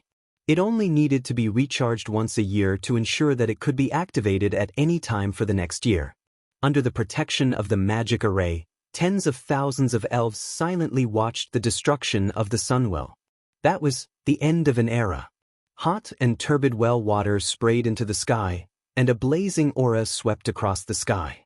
Occasionally, birds would fly by, but they would be immediately devoured by the flames, leaving nothing behind. Flash, flash, flash. The water in the Sunwell, which was more than a kilometer in diameter, was boiling. At first glance, the water in the entire well was flowing counterclockwise, turning into a huge vortex. However, near the island in the well where Duque was, the water in the well surged clockwise under the urging of the magic array. To the surprise of Kale, and the other elves, the water in the Sunwell was like 2 gears of different diameters with the wrong thread, colliding and rubbing against each other at the intersection of the 2 streams. This is... Kale, eyes were filled with disbelief. With Duque as the center, the inner circle became brighter and brighter under the high-speed rotation, while the outer circle became more and more turbid and black. At first, everyone thought it was an illusion, Soon, everyone saw a huge contrast between the inner circle and the outer circle, which could be seen clearly with the naked eye. Suddenly, the light of the magic runes on the huge well wall northwest of the sun well flickered. After a few breaths, several pieces of the well wall collapsed. A turbid torrent with a diameter of at least 100 meters emitted a deafening sizzling sound and shot out from the gap like lightning. No, it shouldn't be like this. Very abruptly, the will of the Lich King descended again. The image of the white skull in the void was very blurry, but the sharp voice, the common language with a strong orc accent, undoubtedly confirmed his identity. Duque, you actually broke my secret plan? So what? On the island in the well, a huge shadow of Duque stood up. His shadow's face was full of disdain. No, nothing much. Unexpectedly, Nizul's reaction should be a laugh? I don't like a degraded imitation like the Sunwell. If you want to save it, then save it.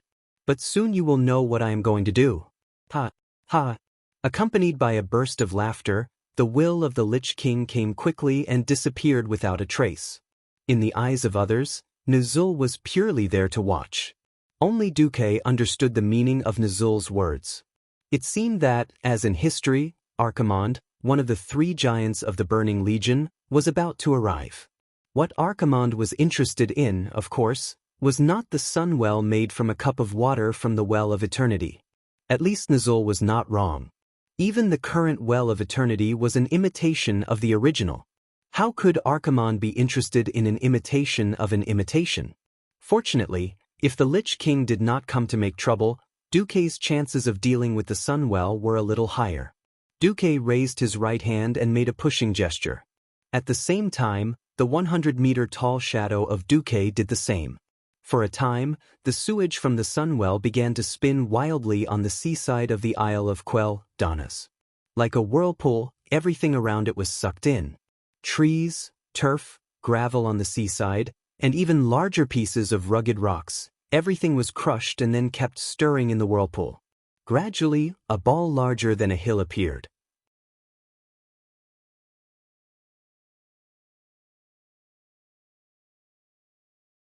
Chapter 8:36. Everyone could see that Duque had expelled all the filth from the Sunwell in one go and then made it into a ball. Every elf's face revealed an expression of infinite surprise. None of them had thought that Duque could actually use the magic formation left behind by Darima to successfully expel the pollutants. Why couldn't Gina Goldsword and the others use the same magic formation passed down by their ancestors? Solarian was forbidden to touch the Sunwell. With this question in mind, she looked at Duque. She suddenly discovered something that shocked her beyond control. Duque was actually modifying Darima's ancient magic formation at the same time. Heavens! Even she, who specialized in the ancient language and was known as the new generation of elven scholars, did not dare to say that she could immediately translate the complicated ancient elven language. Not only did Duke understand it, he even modified it on the spot and made some minor adjustments. It had to be known that Duque was controlling the Sunwell. It wasn't easy to control the normal Sunwell, and with a large amount of pollutants present, the difficulty was more than 100 times higher. Solarian's slender figure trembled incessantly. This was a shock that came from the depths of her soul. Once upon a time, the biggest reason why she was loyal to Prince Kale, that was because she admired the prince's talent in magic. That talent of easily mastering any elven magic was definitely something that only appeared once in 1,000 years. Although Kale, that was stuck at the Breaking Dawn level, this perfection had never been broken until Duque appeared. Seeing Duque's proficient self-taught techniques, as well as his courage and ability to easily modify the predecessors, Solarian's worldview began to be completely overturned.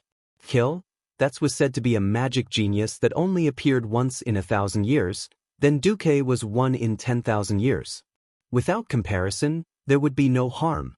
They were both geniuses, but Kale, who had spent more than 1,000 years stuck at the Radiant Moon level, could not even compare to Antonidas, who was also known as a genius that only appeared once in 5,000 years, let alone Duque, who had broken through to the Breaking Dawn level before the age of 30. It definitely did not feel good to be surpassed by human geniuses again and again. Unknowingly, tears welled up in Solarian's eyes. In fact, she was not the only one who cried when she saw the collapse of the Sunwell, but her tears were not ordinary tears. No one paid attention to this astromancer's performance. The shadow of Duque's palm seemed to be rubbing a mud ball as he continuously poured the black well water into the mud ball and stirred it. Finally, a super black ball with a diameter of more than 3 kilometers appeared in everyone's sight. From afar, if one ignored its huge size, it might look similar to the dark cuisine in Duque's anime. It was also a terrifying existence that emitted a black aura. Next, more soil flew out from the sea on the island and gathered on the dumpling. Go! Duke stretched out his left index finger, and dozens of glittering magic runes flew out from his finger. They became bigger and bigger, until each rune was as big as a carriage, and they covered the ball in an instant. A few seconds later, after the diameter of the round ball rose to 5 kilometers, it finally stopped growing, and then suddenly began to roll into the sea. Surprise was written all over Servana's face. This is... Duque rolled his eyes at her. Is there a need to ask? It's better for you to die than for me. If his estimation was correct, before the magic power was exhausted, the ball would melt in the ocean currents and finally be absorbed by the huge whirlpool in the middle of the endless sea. If one had to say who would be tricked in the end, it would probably be some race living in the deep sea. For example, the Nagas. The deep-sea Nagas led by Vashj. Or the Naga queen of Azhara, who thought of herself as noble or something like that. Anyway, what Duque was doing now was similar to the nuclear power plant explosion in a certain island country before he transmigrated, which caused all the countries in the Pacific to bleed. But there shouldn't be any races in the alliance of faith at the bottom of the sea, right? Anyway, the elves weren't oceanists. So, cough cough. The immoral Duque pretended not to think about the development of the situation. Well, so what if all the guys outside the alliance died? What does it have to do with me? That was the logic. Of course, in Queen Silvani's eyes, Duque was doing all he could to protect her and the Long Song forest that she loved. He risked the huge risk of magic backlash to send the contaminants away. Queen Silvani's red lips were like fish in the water, opening and closing.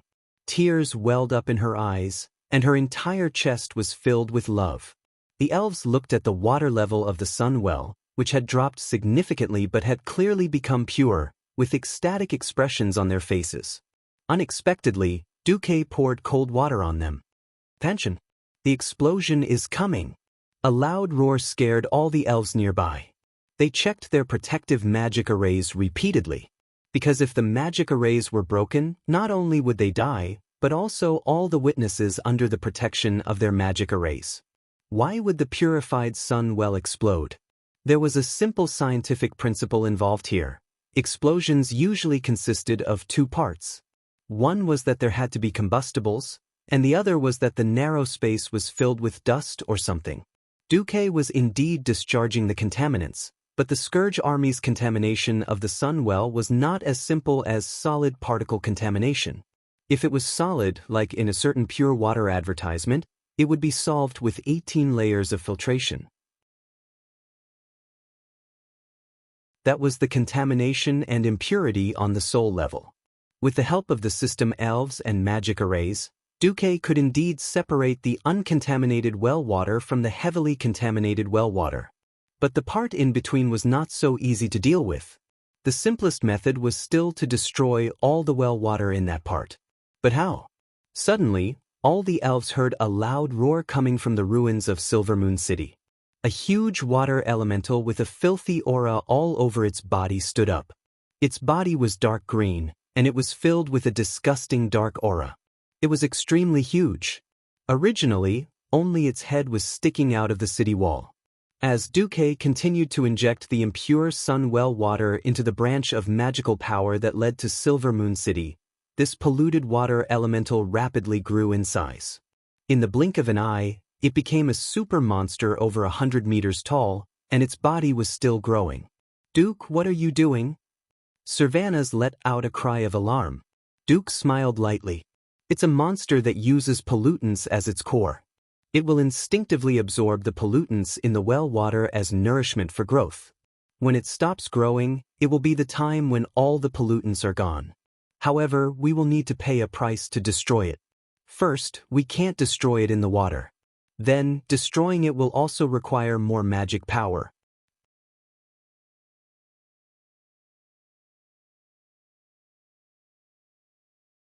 Chapter 837. This theory sounded like a paradox. How could an evil creature that had evolved from its essence be destroyed by another power that had changed its essence? In fact, magic power was the origin, just like the sea was the cradle of life. But after evolution, could the various creatures that it had turned into still be the same? The giant polluted water element used the part of the water that was related to the water in the well. Like a magnet, it sucked away all the impurities in the well water that it could absorb. However, its essence was already a water element that was independent of the sun well, not the well water of the sun well.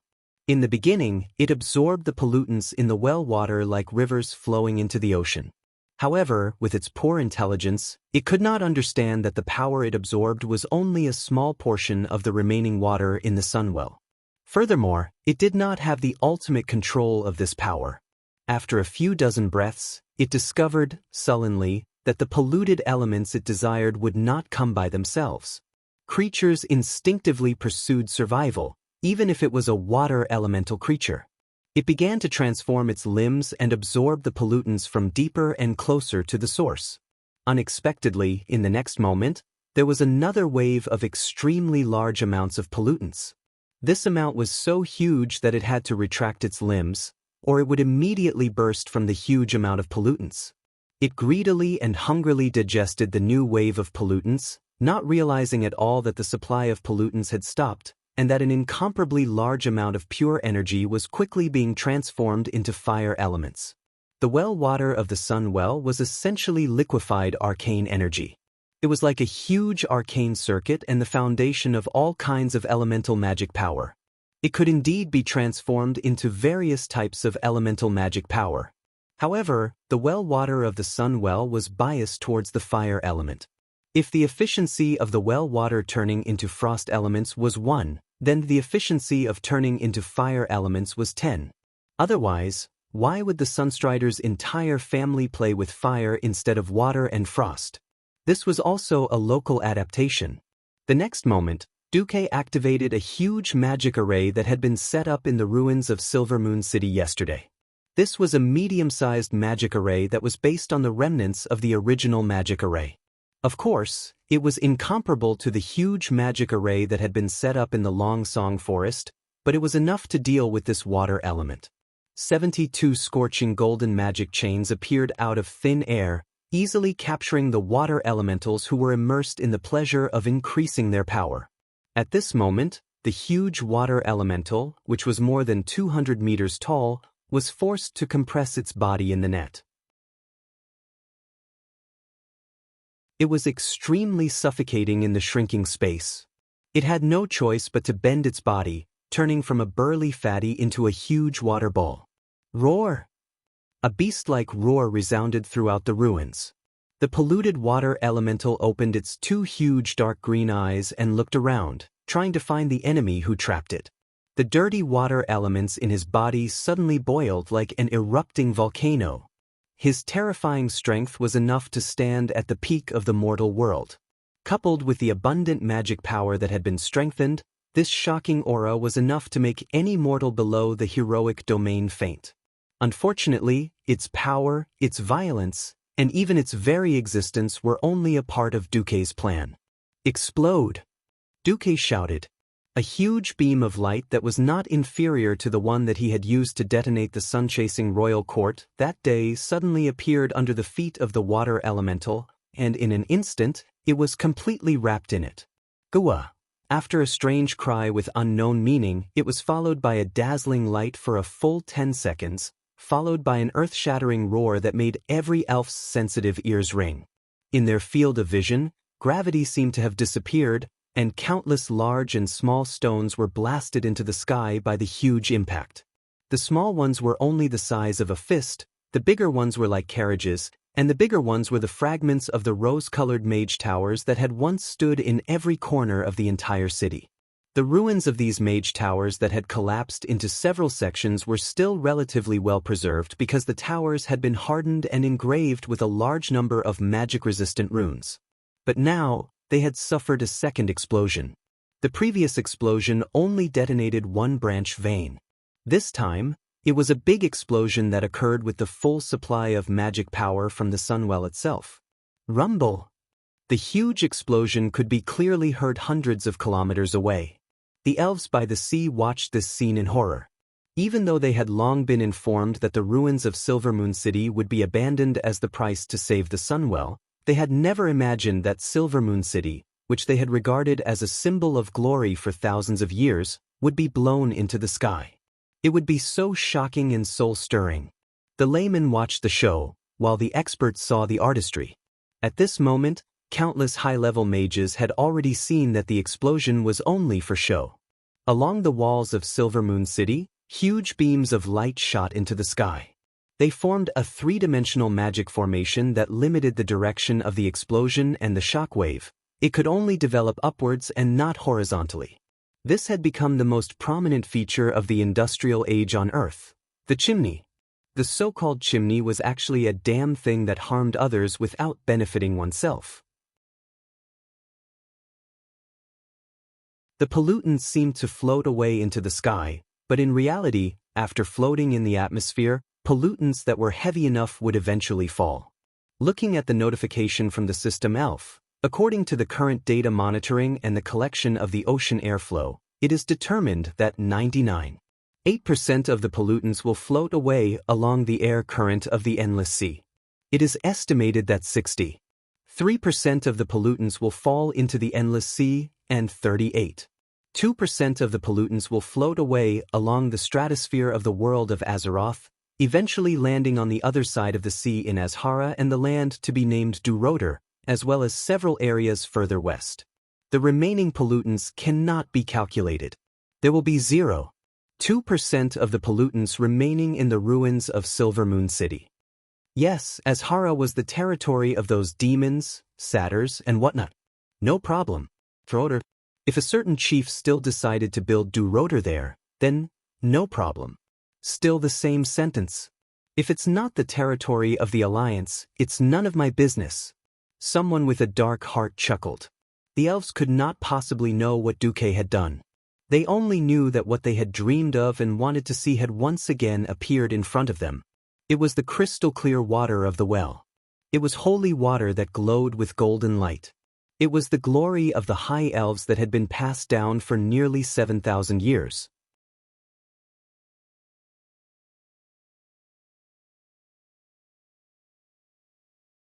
Chapter 8:38. Although it couldn't be compared to the lake-sized one, the small pool of pure Sunwell water at the bottom of the well, even if it was just enough for a few people to bathe in, was undoubtedly telling them that Duque had succeeded. A human had selflessly saved the glory of the high elves. Duque. Servanas couldn't control himself at all. He picked up the slightly weak Duque and kissed him. Her slender and strong arms wrapped around his neck, and her other hand held his chin, kissing him like a chick pecking at grains.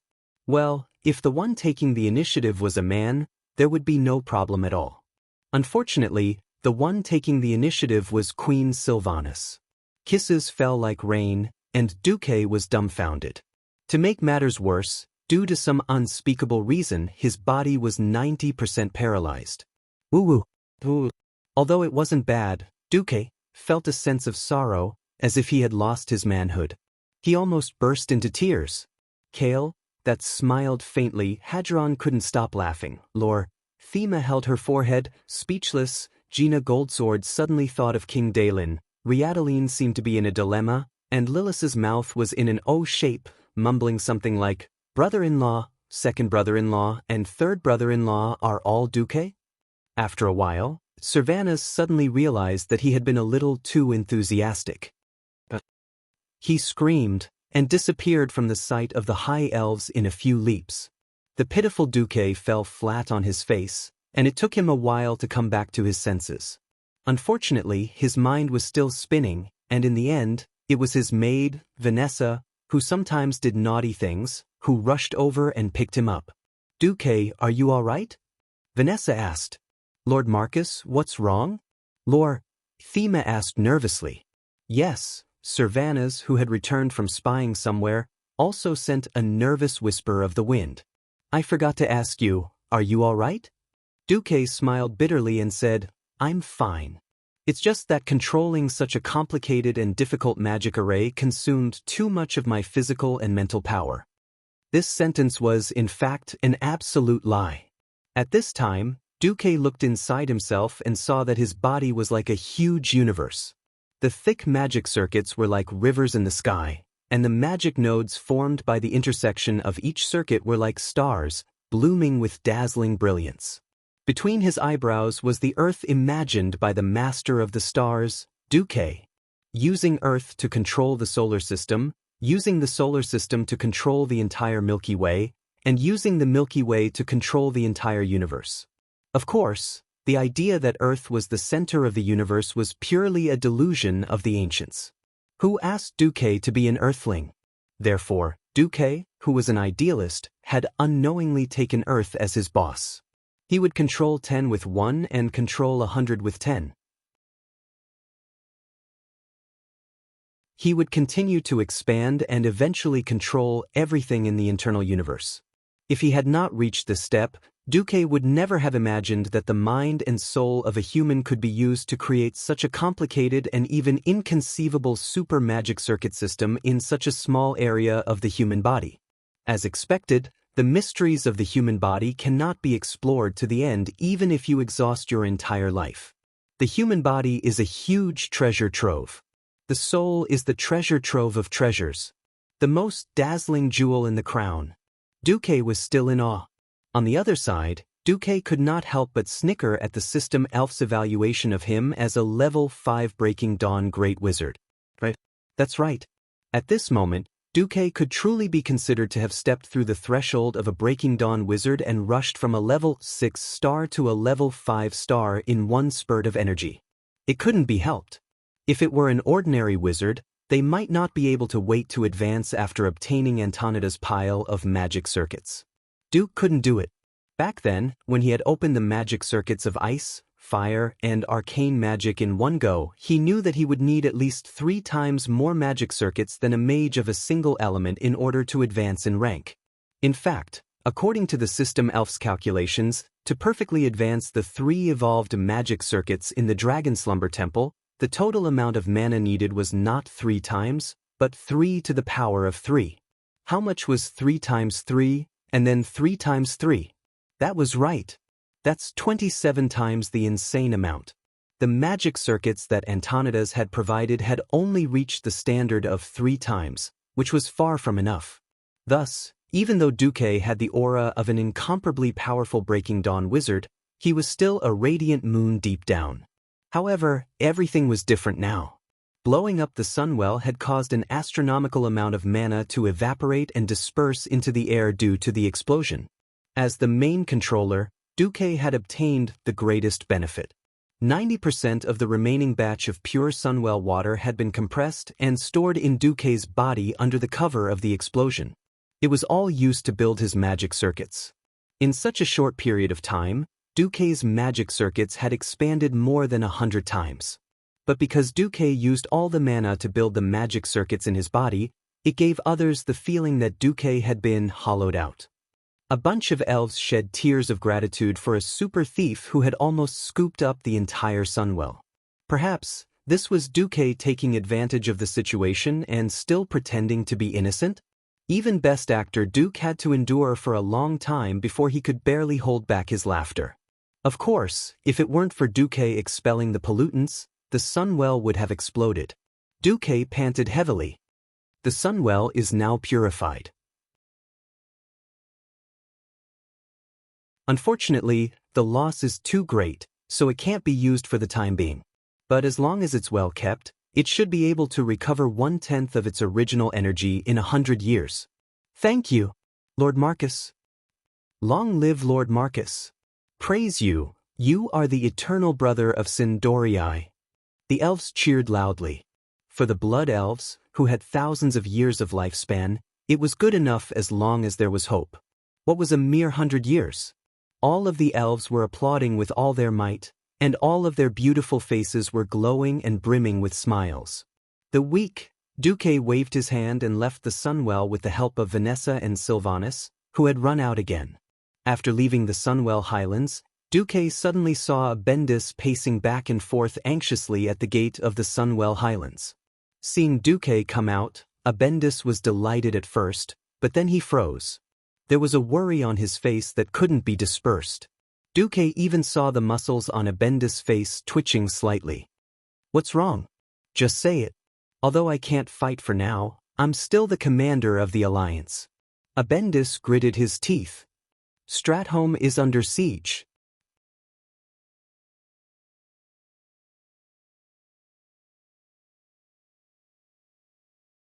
Chapter 839. What? Duke's brows furrowed tightly. As the commander, he knew that the Alliance and the Scourge army were fighting fiercely near the Sodoril River. Due to the sufficient military strength and the fact that Queen Kalia, the legitimate heir, had inherited the throne of Lordaeron in time, the remaining people of Lordaeron in the old territory of Lordaeron had completely united and joined forces with the Alliance army led by Turalion to defend the eastern plaguelands like an iron bucket. Yesterday, Duque had received reports that the two sides were still in a tug-of-war. How did the defense line collapse and the holy city of Stratholme get surrounded? Doesn't Alfred have a trump card? Daoist. Could it be Arthas himself?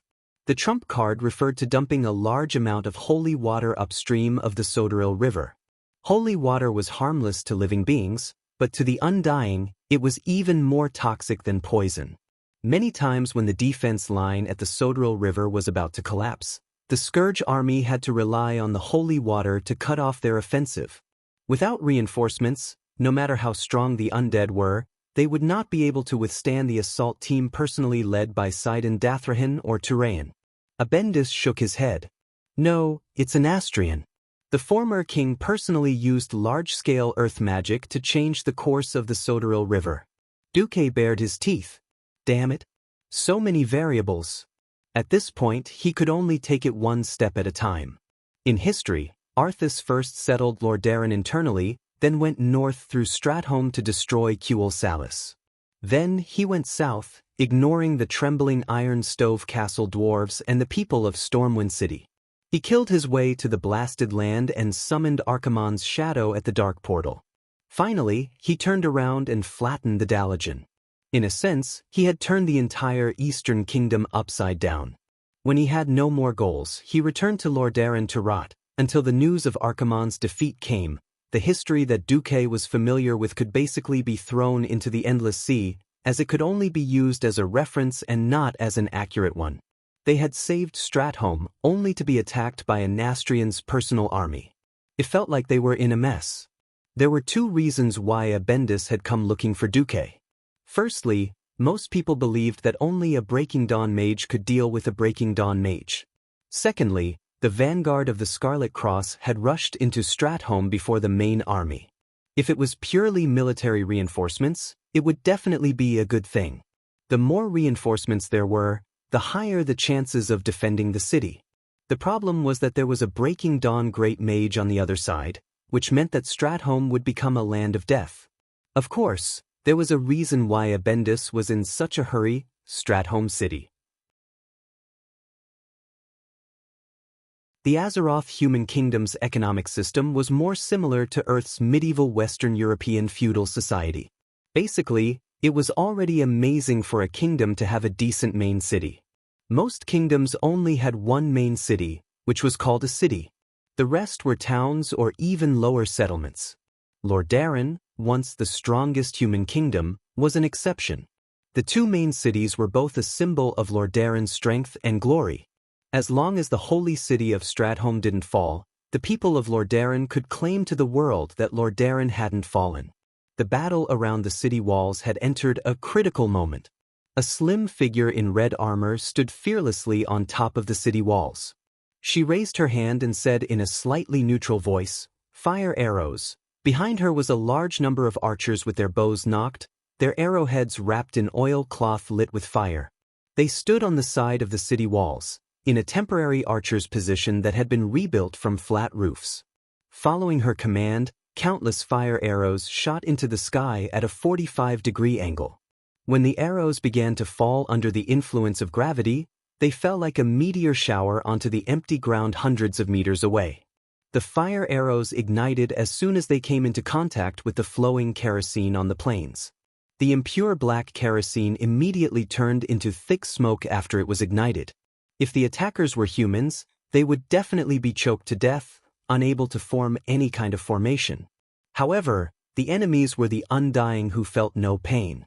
She originally thought that the flames would at least be able to stop the enemies for a while. Seeing that the flames were about to burn the Undying who were attempting to cross the sea of fire to reach Stratholme, she couldn't help but raise her eyebrows slightly. It was a counterattack that she had expected, although she didn't want to see it coming. Thunder rumbled from the forest in the distance. In the span of a few breaths, a large patch of dark clouds gathered above the treetops at high speed. Then, accompanied by a gust of wind that defied the Stratholme monsoon, the sudden snowfall extinguished the fire that had just started. Once the fire was extinguished, the blizzard continued to extend forward until it reached the city walls. The city walls of Stratholme lit up with purplish-blue magic runes. The gorgeous brilliance blocked the cold wind, but it couldn't stop the accumulation of snow and ice. At a speed visible to the naked eye, a huge slope that was more than 300 meters wide appeared in front of the human soldiers. The slope extended from the flat ground all the way to the battlements of the city walls. The 30-meter-tall city walls of Stratholme suddenly became meaningless. Not only that, but countless hailstones formed in the air and rained down on the infantry positions at the top of the city walls. The soldiers of the Scarlet Cross had no choice but to raise their shields and bear the impact of the falling hailstones with their flesh and blood. Crack, crack. The continuous loud noises caused flesh and blood to fly everywhere. As long as the iron-coated wooden shields were destroyed, the thin helmets of the soldiers couldn't withstand the impact of the hailstones at all.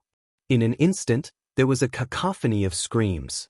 If it had been an ordinary militia defending the city walls, their morale would have collapsed instantly, and they would have turned around and fled.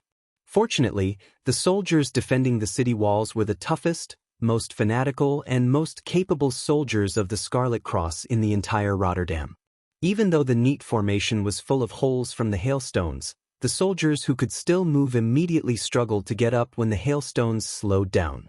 They formed a thin line of soldiers and tried to use their flesh and blood to resist the impact of the Undying who were rushing up the slope. Damn it!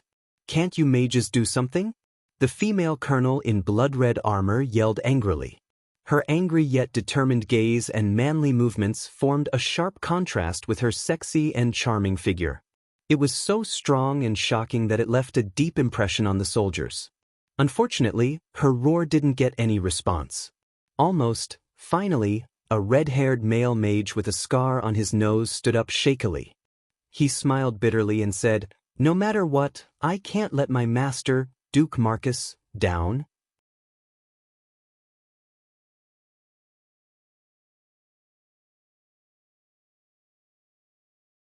Chapter 840.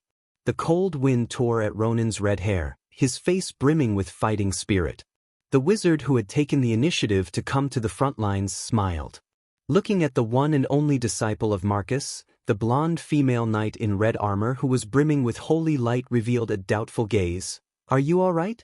Your colleagues are exhausted to the point of collapsing." The female knight had just been complaining about the wizard's lack of effort, but now that there was a volunteer, she felt a little embarrassed. She knew that she could not blame the wizards. The Undying's lineup was even more terrifying. A Breaking Dawn Great Lich and Nastrian led a large group of Radiant Moon Liches. These former allies of the elves had become the greatest threat to the living after they fell. If not for the other side rushing into the city, the legendary Holy Knight Cyandathrahan might have rushed out and killed them, and Stratholme would have fallen in less than half a day. But now, the enemy was casting spells from afar, closing in step by step. The defenders could not hold on any longer. The biggest problem was that they did not have a Breaking Dawn wizard on their side. Despite Ronin's courage, his rank was too low, and this was the biggest problem. He was clearly a disciple of the legendary wizard Duke Marcus, but his development was completely different from that of Duke's other disciple and fiancée, Jaina. More than a decade had passed, and Jaina had risen from an insignificant wizard to a radiant moon great wizard. But Ronin was stuck at the Morning Star realm, unable to advance. Outsiders always secretly mocked Duke for being blind and taking in a lousy student. Only Ronin knew what kind of path he was taking. Master Duke's words echoed in his ears every night when he woke up from his dreams. Ronin, don't doubt it. You and Jaina are both geniuses among geniuses.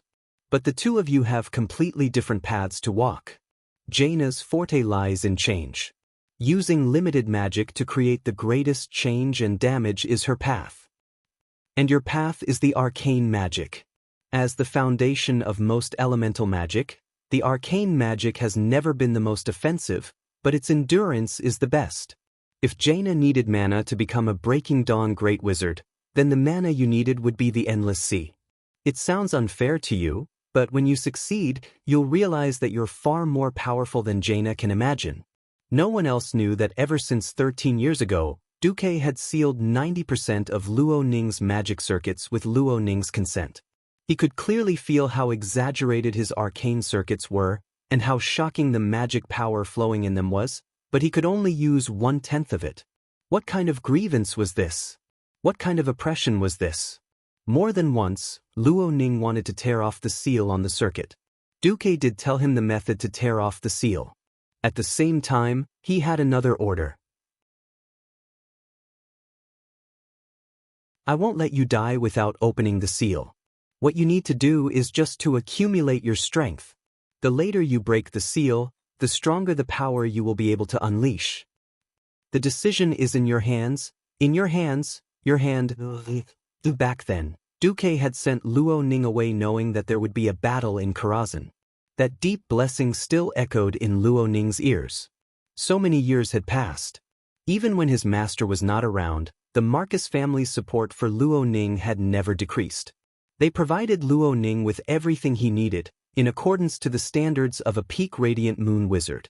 In the East Valley city of the Elven Forest, there was even a tower specially built for Luo Ning.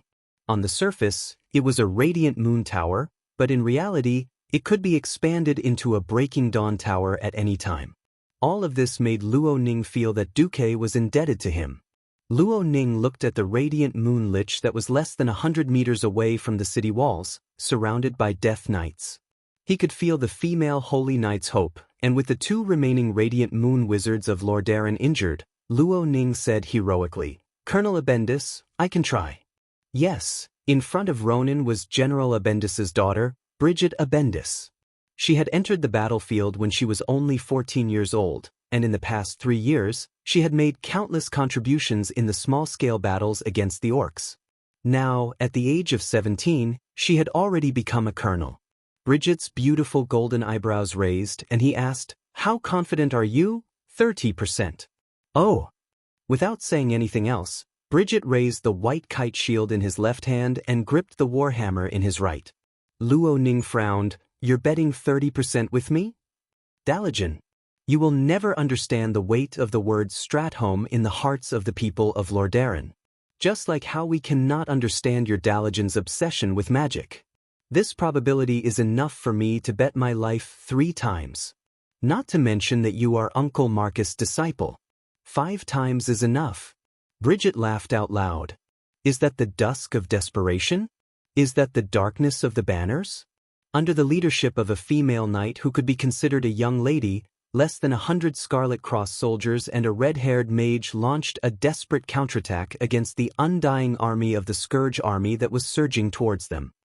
"Leave the Death Knights to me." Without the slightest hesitation, Bridget used his golden light to block the dark attacks aimed at Luo Ning. Luo Ning charged forward quickly, not even using flash or any speed-boosting spells. In his eyes, there was only the sneering lich who looked like a high elf from afar.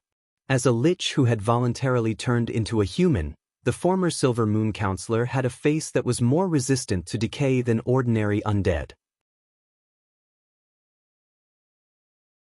The power of darkness acted as his cells and continued to activate his muscles. Apart from his pale face and the ferocious skull staff in his hand, he was no different from a high elf mage. Looking at Luo Ning, who bravely charged forward, he felt an extraordinary jealousy. It was jealousy towards the living. It was also a way to vent his dissatisfaction towards his own situation. If he could turn Quell, the loss, into a nation of the dead after being coerced into becoming an undead and continue to rule over his compatriots, perhaps Shank would feel much better. Unfortunately, everything had taken a turn for the worse with Duke's appearance. They followed the king and betrayed their people, but only received the title of traitor. The one that Arthas trusted the most was Kel Thuzad, who was resurrected by the Sunwell, and not an Astrian, the king of Luo Ning. This made Luo Ning's position even more awkward. Luo Ning, who could command tens of thousands of elves, could only command tens of thousands of stupid human farmers who had turned into undead. This made Luo Ning very unhappy.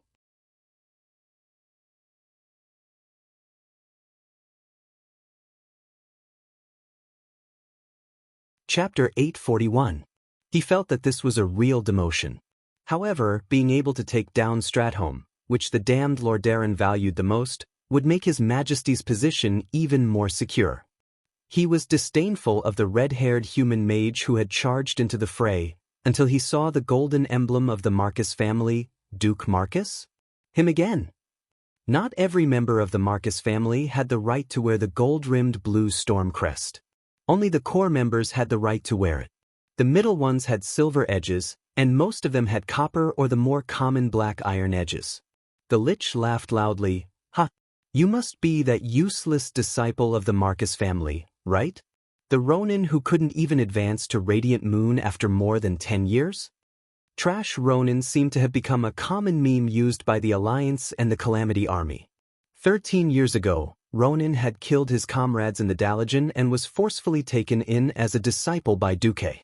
Many young mages were envious of him and regarded him as someone who overestimated his abilities and got lucky. Ronin's face twitched. Immediately after, he saw a rain of shadow arrows. Black bullets of light tore through the snow-white sky, and with a shrill cry of the soul, they announced their arrival to the world.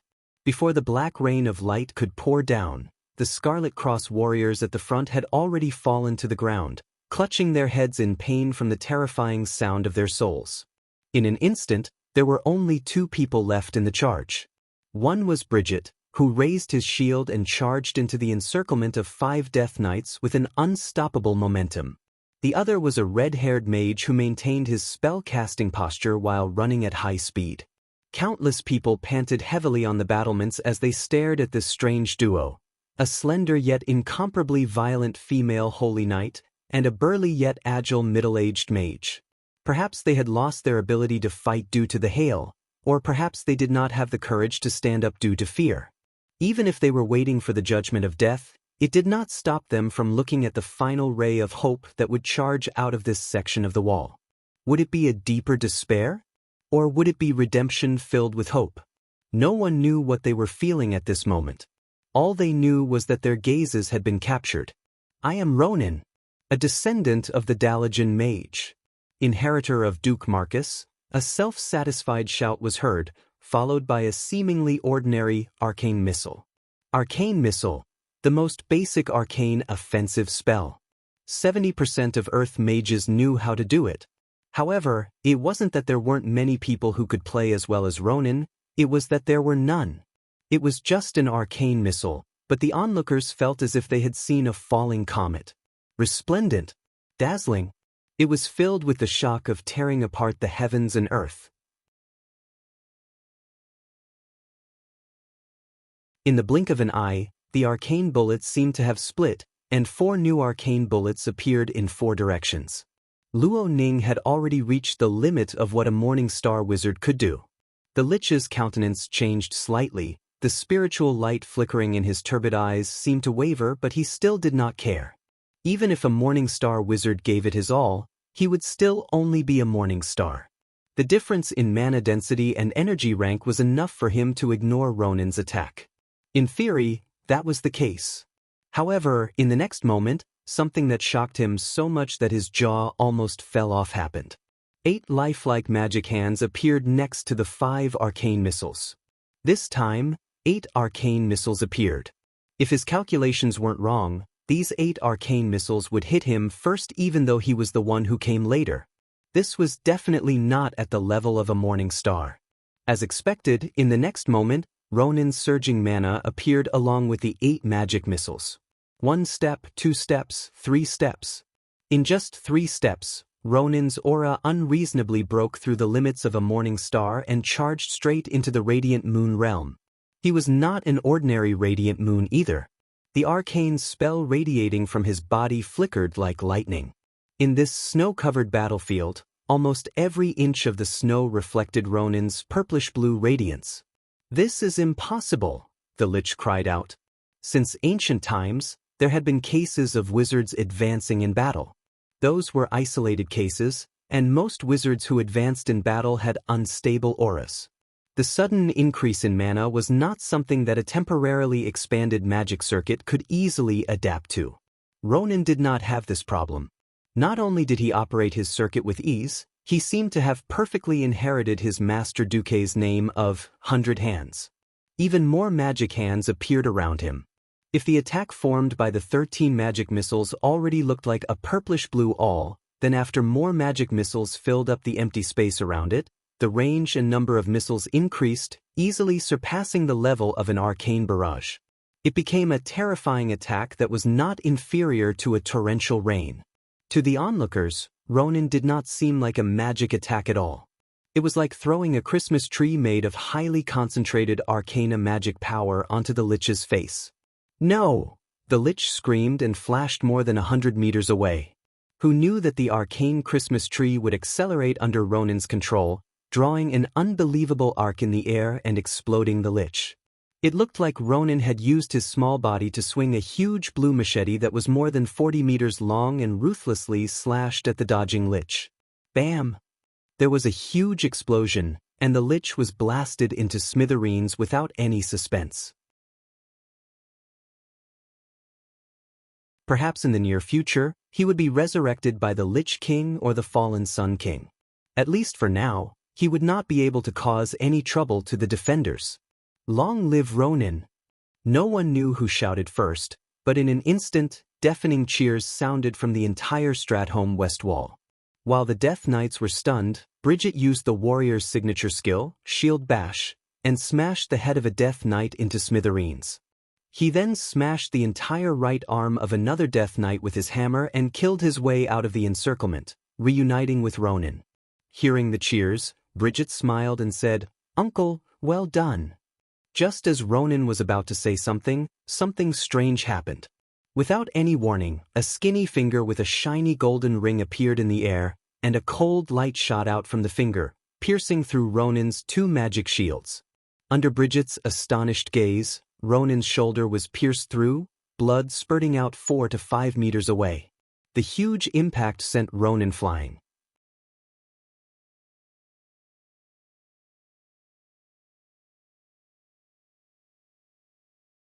Chapter 842. Who was it?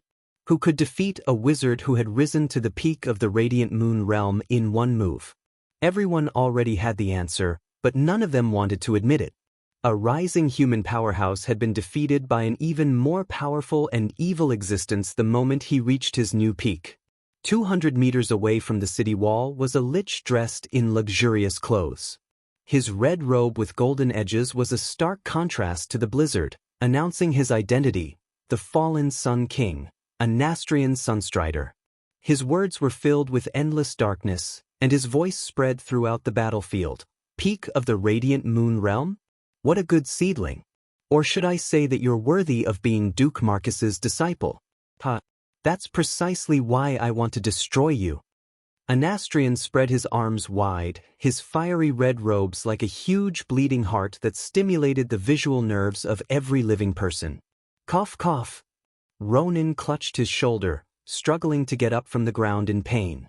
He wasn't a wizard who specialized in ice magic, and he didn't have the ice barrier that could block even more powerful spells.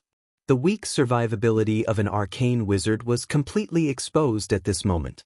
He tried to organize a counterattack, but the intense pain from his shoulder and the chaotic feedback from his magical circuits made him realize that he was in a hopeless predicament. This was the first time he had unsealed himself and displayed his power in front of the world. A veteran-breaking dawn was indeed an existence that surpassed the imagination of mortals.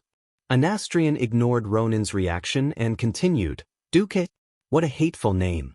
He placed the shackles of the alliance around the necks of the high elves, turning the noble elves into slaves to fulfill his ambitions. Then he took away my only child, Kildalutz.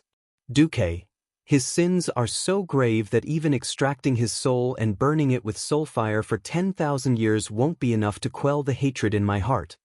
Mana so vast that it almost froze the air in the surroundings, rippling in a radius of several hundred meters. That terrifying mana was enough to make any mage feel despair. Just sensing it would make breathing difficult, not to mention fighting it. Ronin struggled to get up, but he didn't retreat. Because retreating was meaningless. At this moment, a fiery red female figure stood in front of him. It was Bridget Abendis. I'm the one who pulled you into the charge. At the very least, if you fail, I should be the one to accompany you. The female knight's expression was cold as she spoke of the heavy topic. What a beautiful friendship, or perhaps love. Anastrian's face turned cold, before he let out an even more unfathomable and sinister smile. If the only daughter of General Abendis and Marcus Disciple were to be turned into immortals, I think it would be very interesting just thinking about their expressions. The man and woman standing on the battlefield fell silent. I'd be very interested in taking the skull of the famous Sun King and hanging it in holy water at the entrance of Stratholme as a specimen. A male voice came from afar, and almost at the same time, the sound of galloping horses could be heard. A man and a horse emitted a dazzling golden light as they charged towards the Sun King from the towering walls of Stratholme along the long slope made of ice and snow. Unlike the warhorses of the mortal world, this paladin warhorse that was blessed with holy light was no exaggeration to say that it was a holy horse. Its speed was so fast that it left behind golden afterimages wherever the horse ran. Each afterimage could remain in the air for at least 2 to 3 seconds. It looked as if there was a streak of light extending from the walls to where the Sun King was. The horse galloped and slashed sideways. The skillful strike that had been used countless times to kill countless beastmen was easily dodged. The only thing the hammer hit was the Sun King's afterimage. After a flash, the Sun King, who had reappeared 100 meters away, was not angry at all. He sneered, "Sedan Dathrahan, you're not qualified to be my opponent. What if you count me in?" A loud voice sounded. Suddenly, the afterimage of a golden hammer flew in the air. The golden hammer almost hit the Sun King, but it was still dodged. The second flash within a second allowed the Sun King to easily dodge the second attack. The Sun King glanced at Turalian, who had rushed out of the city gate, and had an indescribable look of contempt on his face. "It's not enough even if I count you in." At this moment, a thunderous roar reverberated on the battlefield. A ray of golden light suddenly shone from the left side of the Calamity army. In less than a tenth of a second, the golden light extended from left to right at high speed. It created a ripple in the ice-cold space and swept across the entire battlefield. Wherever it passed, rows of skeleton soldiers and zombies would turn into ashes, silently disappearing into the void. The golden ripples swept across the thick land and a straight, slanted black line appeared on the white snowfield. The black line split the undead army into 2 from left to right. Time seemed to have frozen at this moment. The Sun King finally lost his composure. He had to forcefully activate the third flash within a second. However, when his elegant figure appeared 100 meters away, there was an unconcealable look of horror on his face. He screamed, "No!" That was because 2 of his fingers on his left hand were scraped by the sneak attacker's attack and evaporated by the holy light. Anastrian was finally enraged. "Alexandros Mograine, You're courting death. The one who had arrived was naturally Mograine. The main force that he led had finally arrived at the most crucial moment. Unfortunately, even with his appearance, he still couldn't reverse the situation on the battlefield. The mage's, Flash, was too flexible. The high-ranked mage's, Flash, was even more insane. Not only could they use it continuously, but they could also flash to any place that was advantageous to them. Moreover, after their merciless and endless magical power was converted into magical damage, the continuous bombardment was something that even the paladins, who were known as cockroaches, couldn't withstand. That sneak attack just now was Mograine's best chance. It was going to be difficult next.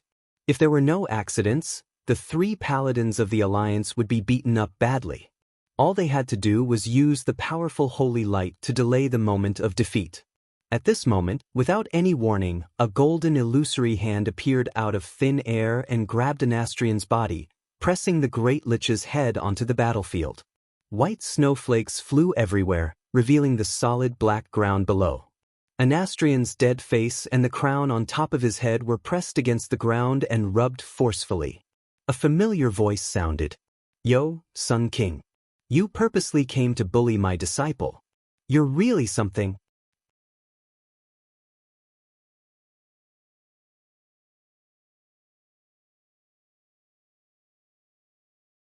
Chapter 843. Bridget, who was helping Ronan up, could not hide the surprise on her face.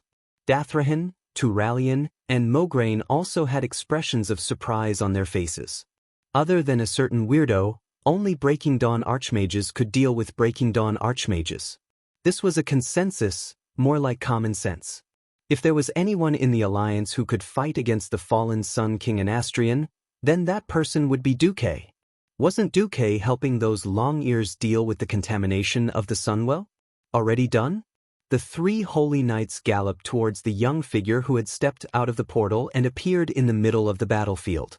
The white robe with blue edges was fluttering in the cold snowstorm, and the wide sleeves were swollen by the cold wind, making them abnormally fat. Beside him were countless low-level undead creatures. However, with his appearance, the Undyings were like sandmen blown away by the wind, silently dissipating into the void, revealing a large empty space. There was no surging magical wave, nor was there a thunderous appearance. Duque just stood quietly on the battlefield, as if he was strolling in his own garden, full of comfort and joy. That temperament that was completely different from the cruelty of war made everyone look at Duque in a higher light. Ronan's eyes widened in disbelief, his long red hair seemed to be glowing. Duque smiled and nodded at Ronan, then tilted his head slightly. "Colonel Abendis, please take Wizard Ronan down to treat his wounds." Bridget let out a long sigh of relief as she held Ronan's arm and brought him to the back. At this moment, there was a burst of magical power in the distance. A cold blue flame cut the golden hand summoned by Duque into several pieces, and the golden glow disappeared in the wind. Anastrian crawled up in a sorry state. "Bastard! How dare you treat me like this?" "Huh? What did you say? How did I treat you? Like this? Like this? Or like this?" Every expert on the battlefield was dumbfounded. To their astonishment, they saw one golden hand after another appearing out of thin air and slapping towards the Breaking Dawn expert, the Sun King, who had once held an incomparably noble status. Whether it was the black magic shield, the eggshell-like ice shield with ice shards, or the signature ice magic skill, Ice Barrier, none of them could resist Duque's mysterious golden hands.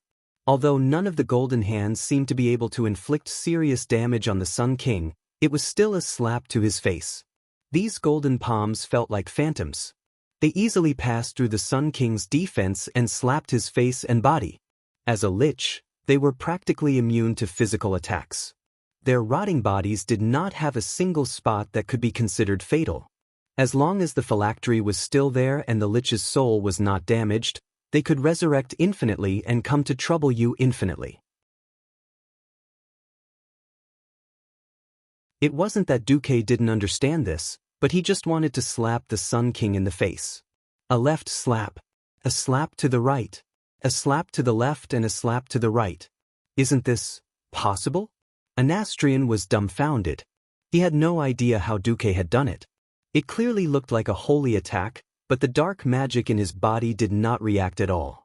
He had already isolated all the external magic around him, but this pair of ghostly, illusory palms still kept slapping his face.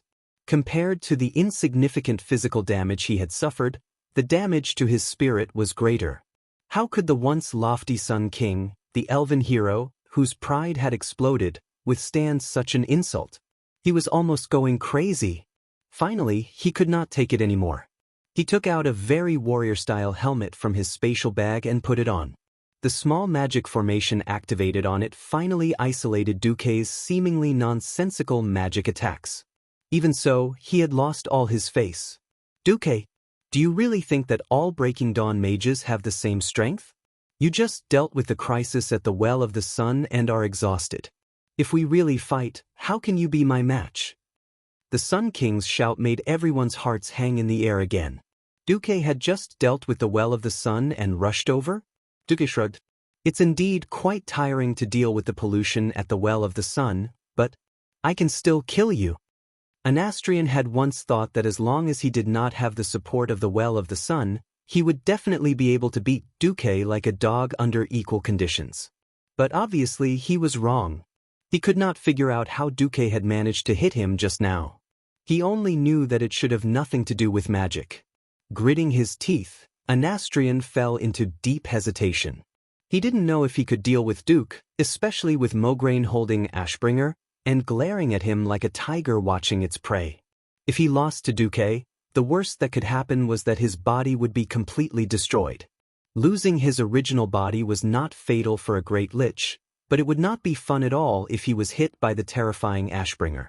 Just now, the soles of the two fingers on his hand had disappeared simply by being scratched by the sword light from Ashbringer. They had disappeared forever. This proved that Ashbringer, as mentioned in the Doomsday Army's report on the Isle of Quell, Donnas, had the special effect of destroying evil souls. The Sun King stared at Duque. He really could not tell what was going on with Duque. Simply by sensing the elemental aura that was overflowing from Duque, he was definitely much more depressed than the last time he saw Duque. However, from his spiritual world vision, he could see that Duque's soul aura was more than twice as vigorous as last time. It was basically impossible for a mage of the same level to see through the operation of the other's magic circuit. They could only judge the general situation of the other party from the aura. The Sun King could not see anything, but he was sure that Duque's circuit was in a very ideal state at the moment. There was no circuit damage at all. In other words, Duque could normally produce a large amount of magic power in his body. Gritting his teeth, the Sun King made a decision. At this moment, he had no chance of winning against Duque and Mograine. After a cold snort, the Sun King's figure began to become blurry. At first, his silhouette could still be recognized, but later, it was as if his entire body was separated by a curtain of water. In just 2 seconds, the Sun King's figure completely disappeared into the air. Then, the dark clouds in the sky began to quickly dissipate. The sky cleared up.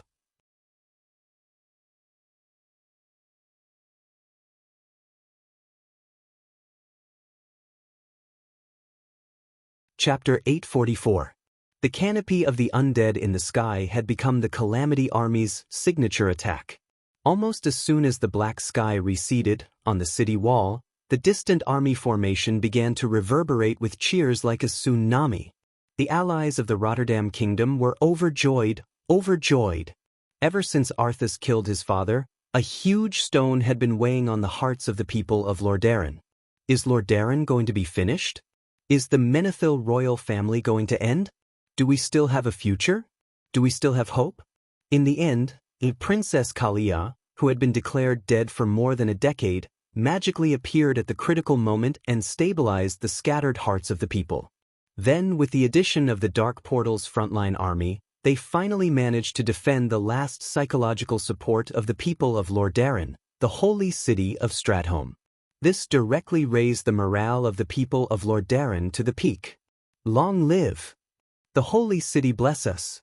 Long live His Excellency Duke Marcus. The soldiers, whether it was Mograine's elite Scarlet Cross Army, Sidon Dathrahan's Stratholme Army, or Turalian's Dark Portal Frontline Army, were all cheering and raising their weapons high in the air. Clap clap, clap clap. The sword and shield soldiers beat their shields with their broadswords rhythmically, making a loud sound like a drum. Surrounded by the three paladins, Duque could only rely on the help of Mograine's personal guards to open the way to enter Stratholme through the crowded and fanatical crowd. It was natural for old friends to reunite after a long time. Unlike Mograine, this was the first time Sidon and Turayan had seen each other since Duque's return.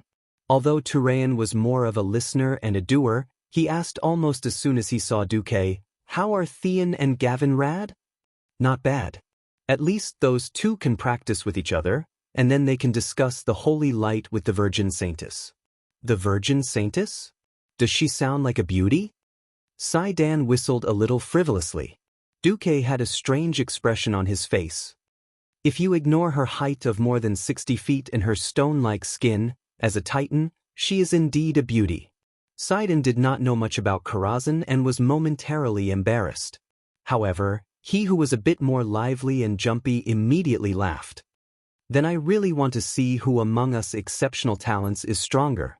It's a pity about Uther." Turalian suddenly sighed. Among the first and second generation Holy Knights, other than Uther, there was no other leader who could suppress the other Holy Knights.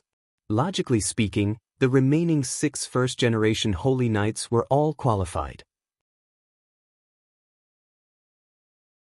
Unfortunately, Reginald and Gavin Rad were Duque's loyal subjects, Bolvar was loyal to Stormwind and not the Church of Holy Light itself, Turalian was more of a commander than a spiritual leader, Sidon was more of a hero, and Theon had been silent for 13 years and had yet to return. As the leader of the second generation of Holy Knights, Alexandros Mograine did not have enough experience. Therefore, in the post-Uther era, the Silver Hand was more like a cooperative organization. Fortunately, under the pressure of the common enemy of the living like the Scourge army, the Holy Knights were still closely united. After entering Stratholme, in the temporarily commandeered command center in the city center, Mograine was the first to voice his concerns. "The Scourge army's actions are too unusual." Turalian nodded. "I also feel that it's too quiet. Although there is not enough information to support it, it gives me a bad feeling. I feel that Arthas is plotting something bigger." Duque sighed. "Arthas once took over the Sunwell, but let go of this incomparably precious source of mana in our eyes. He only revived another great lich, Kel, Thuzad, and then left. Don't you think this can explain one thing?" The answer was already obvious. They don't care about the Sunwell because they have a better goal, which is the new Well of Eternity that is closer to the original. "What? The 3 Holy Knights asked in unison. Arriving in front of an empty table, Duque raised his hand, and a dozen hands of magic cleared away all the junk on the table. He then spread out a map of Azeroth that he had drawn from memory on the table. Of course, there were only 3 continents: the Eastern Kingdom, the Northrend, and the Kalimdor continent. The places that were not widely known at this stage had been fooled by Duque by pretending that they did not exist. This is... The breathing of the generals quickened.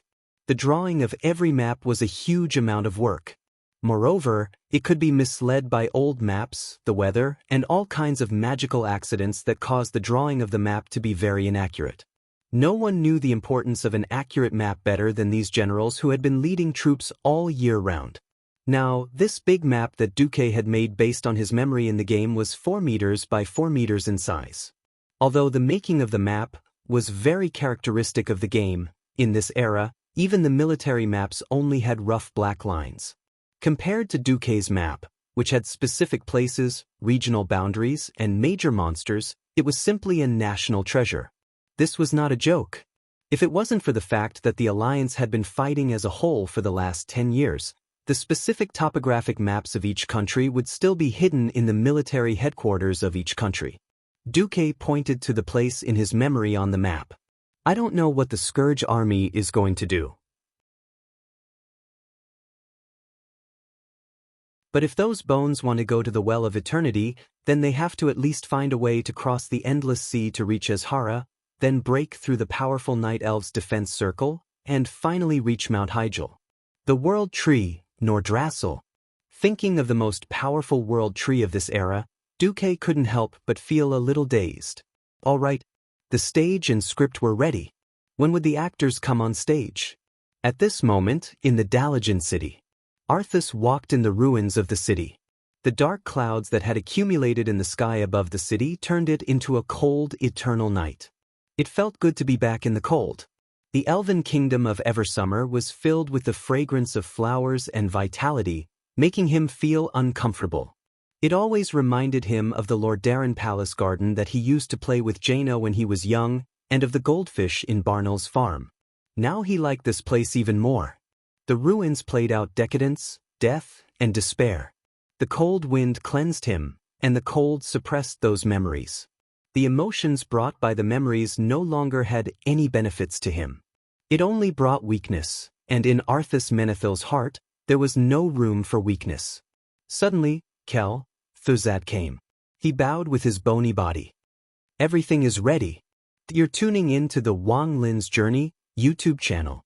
Don't forget to subscribe and join us on this journey to catch the most captivating stories.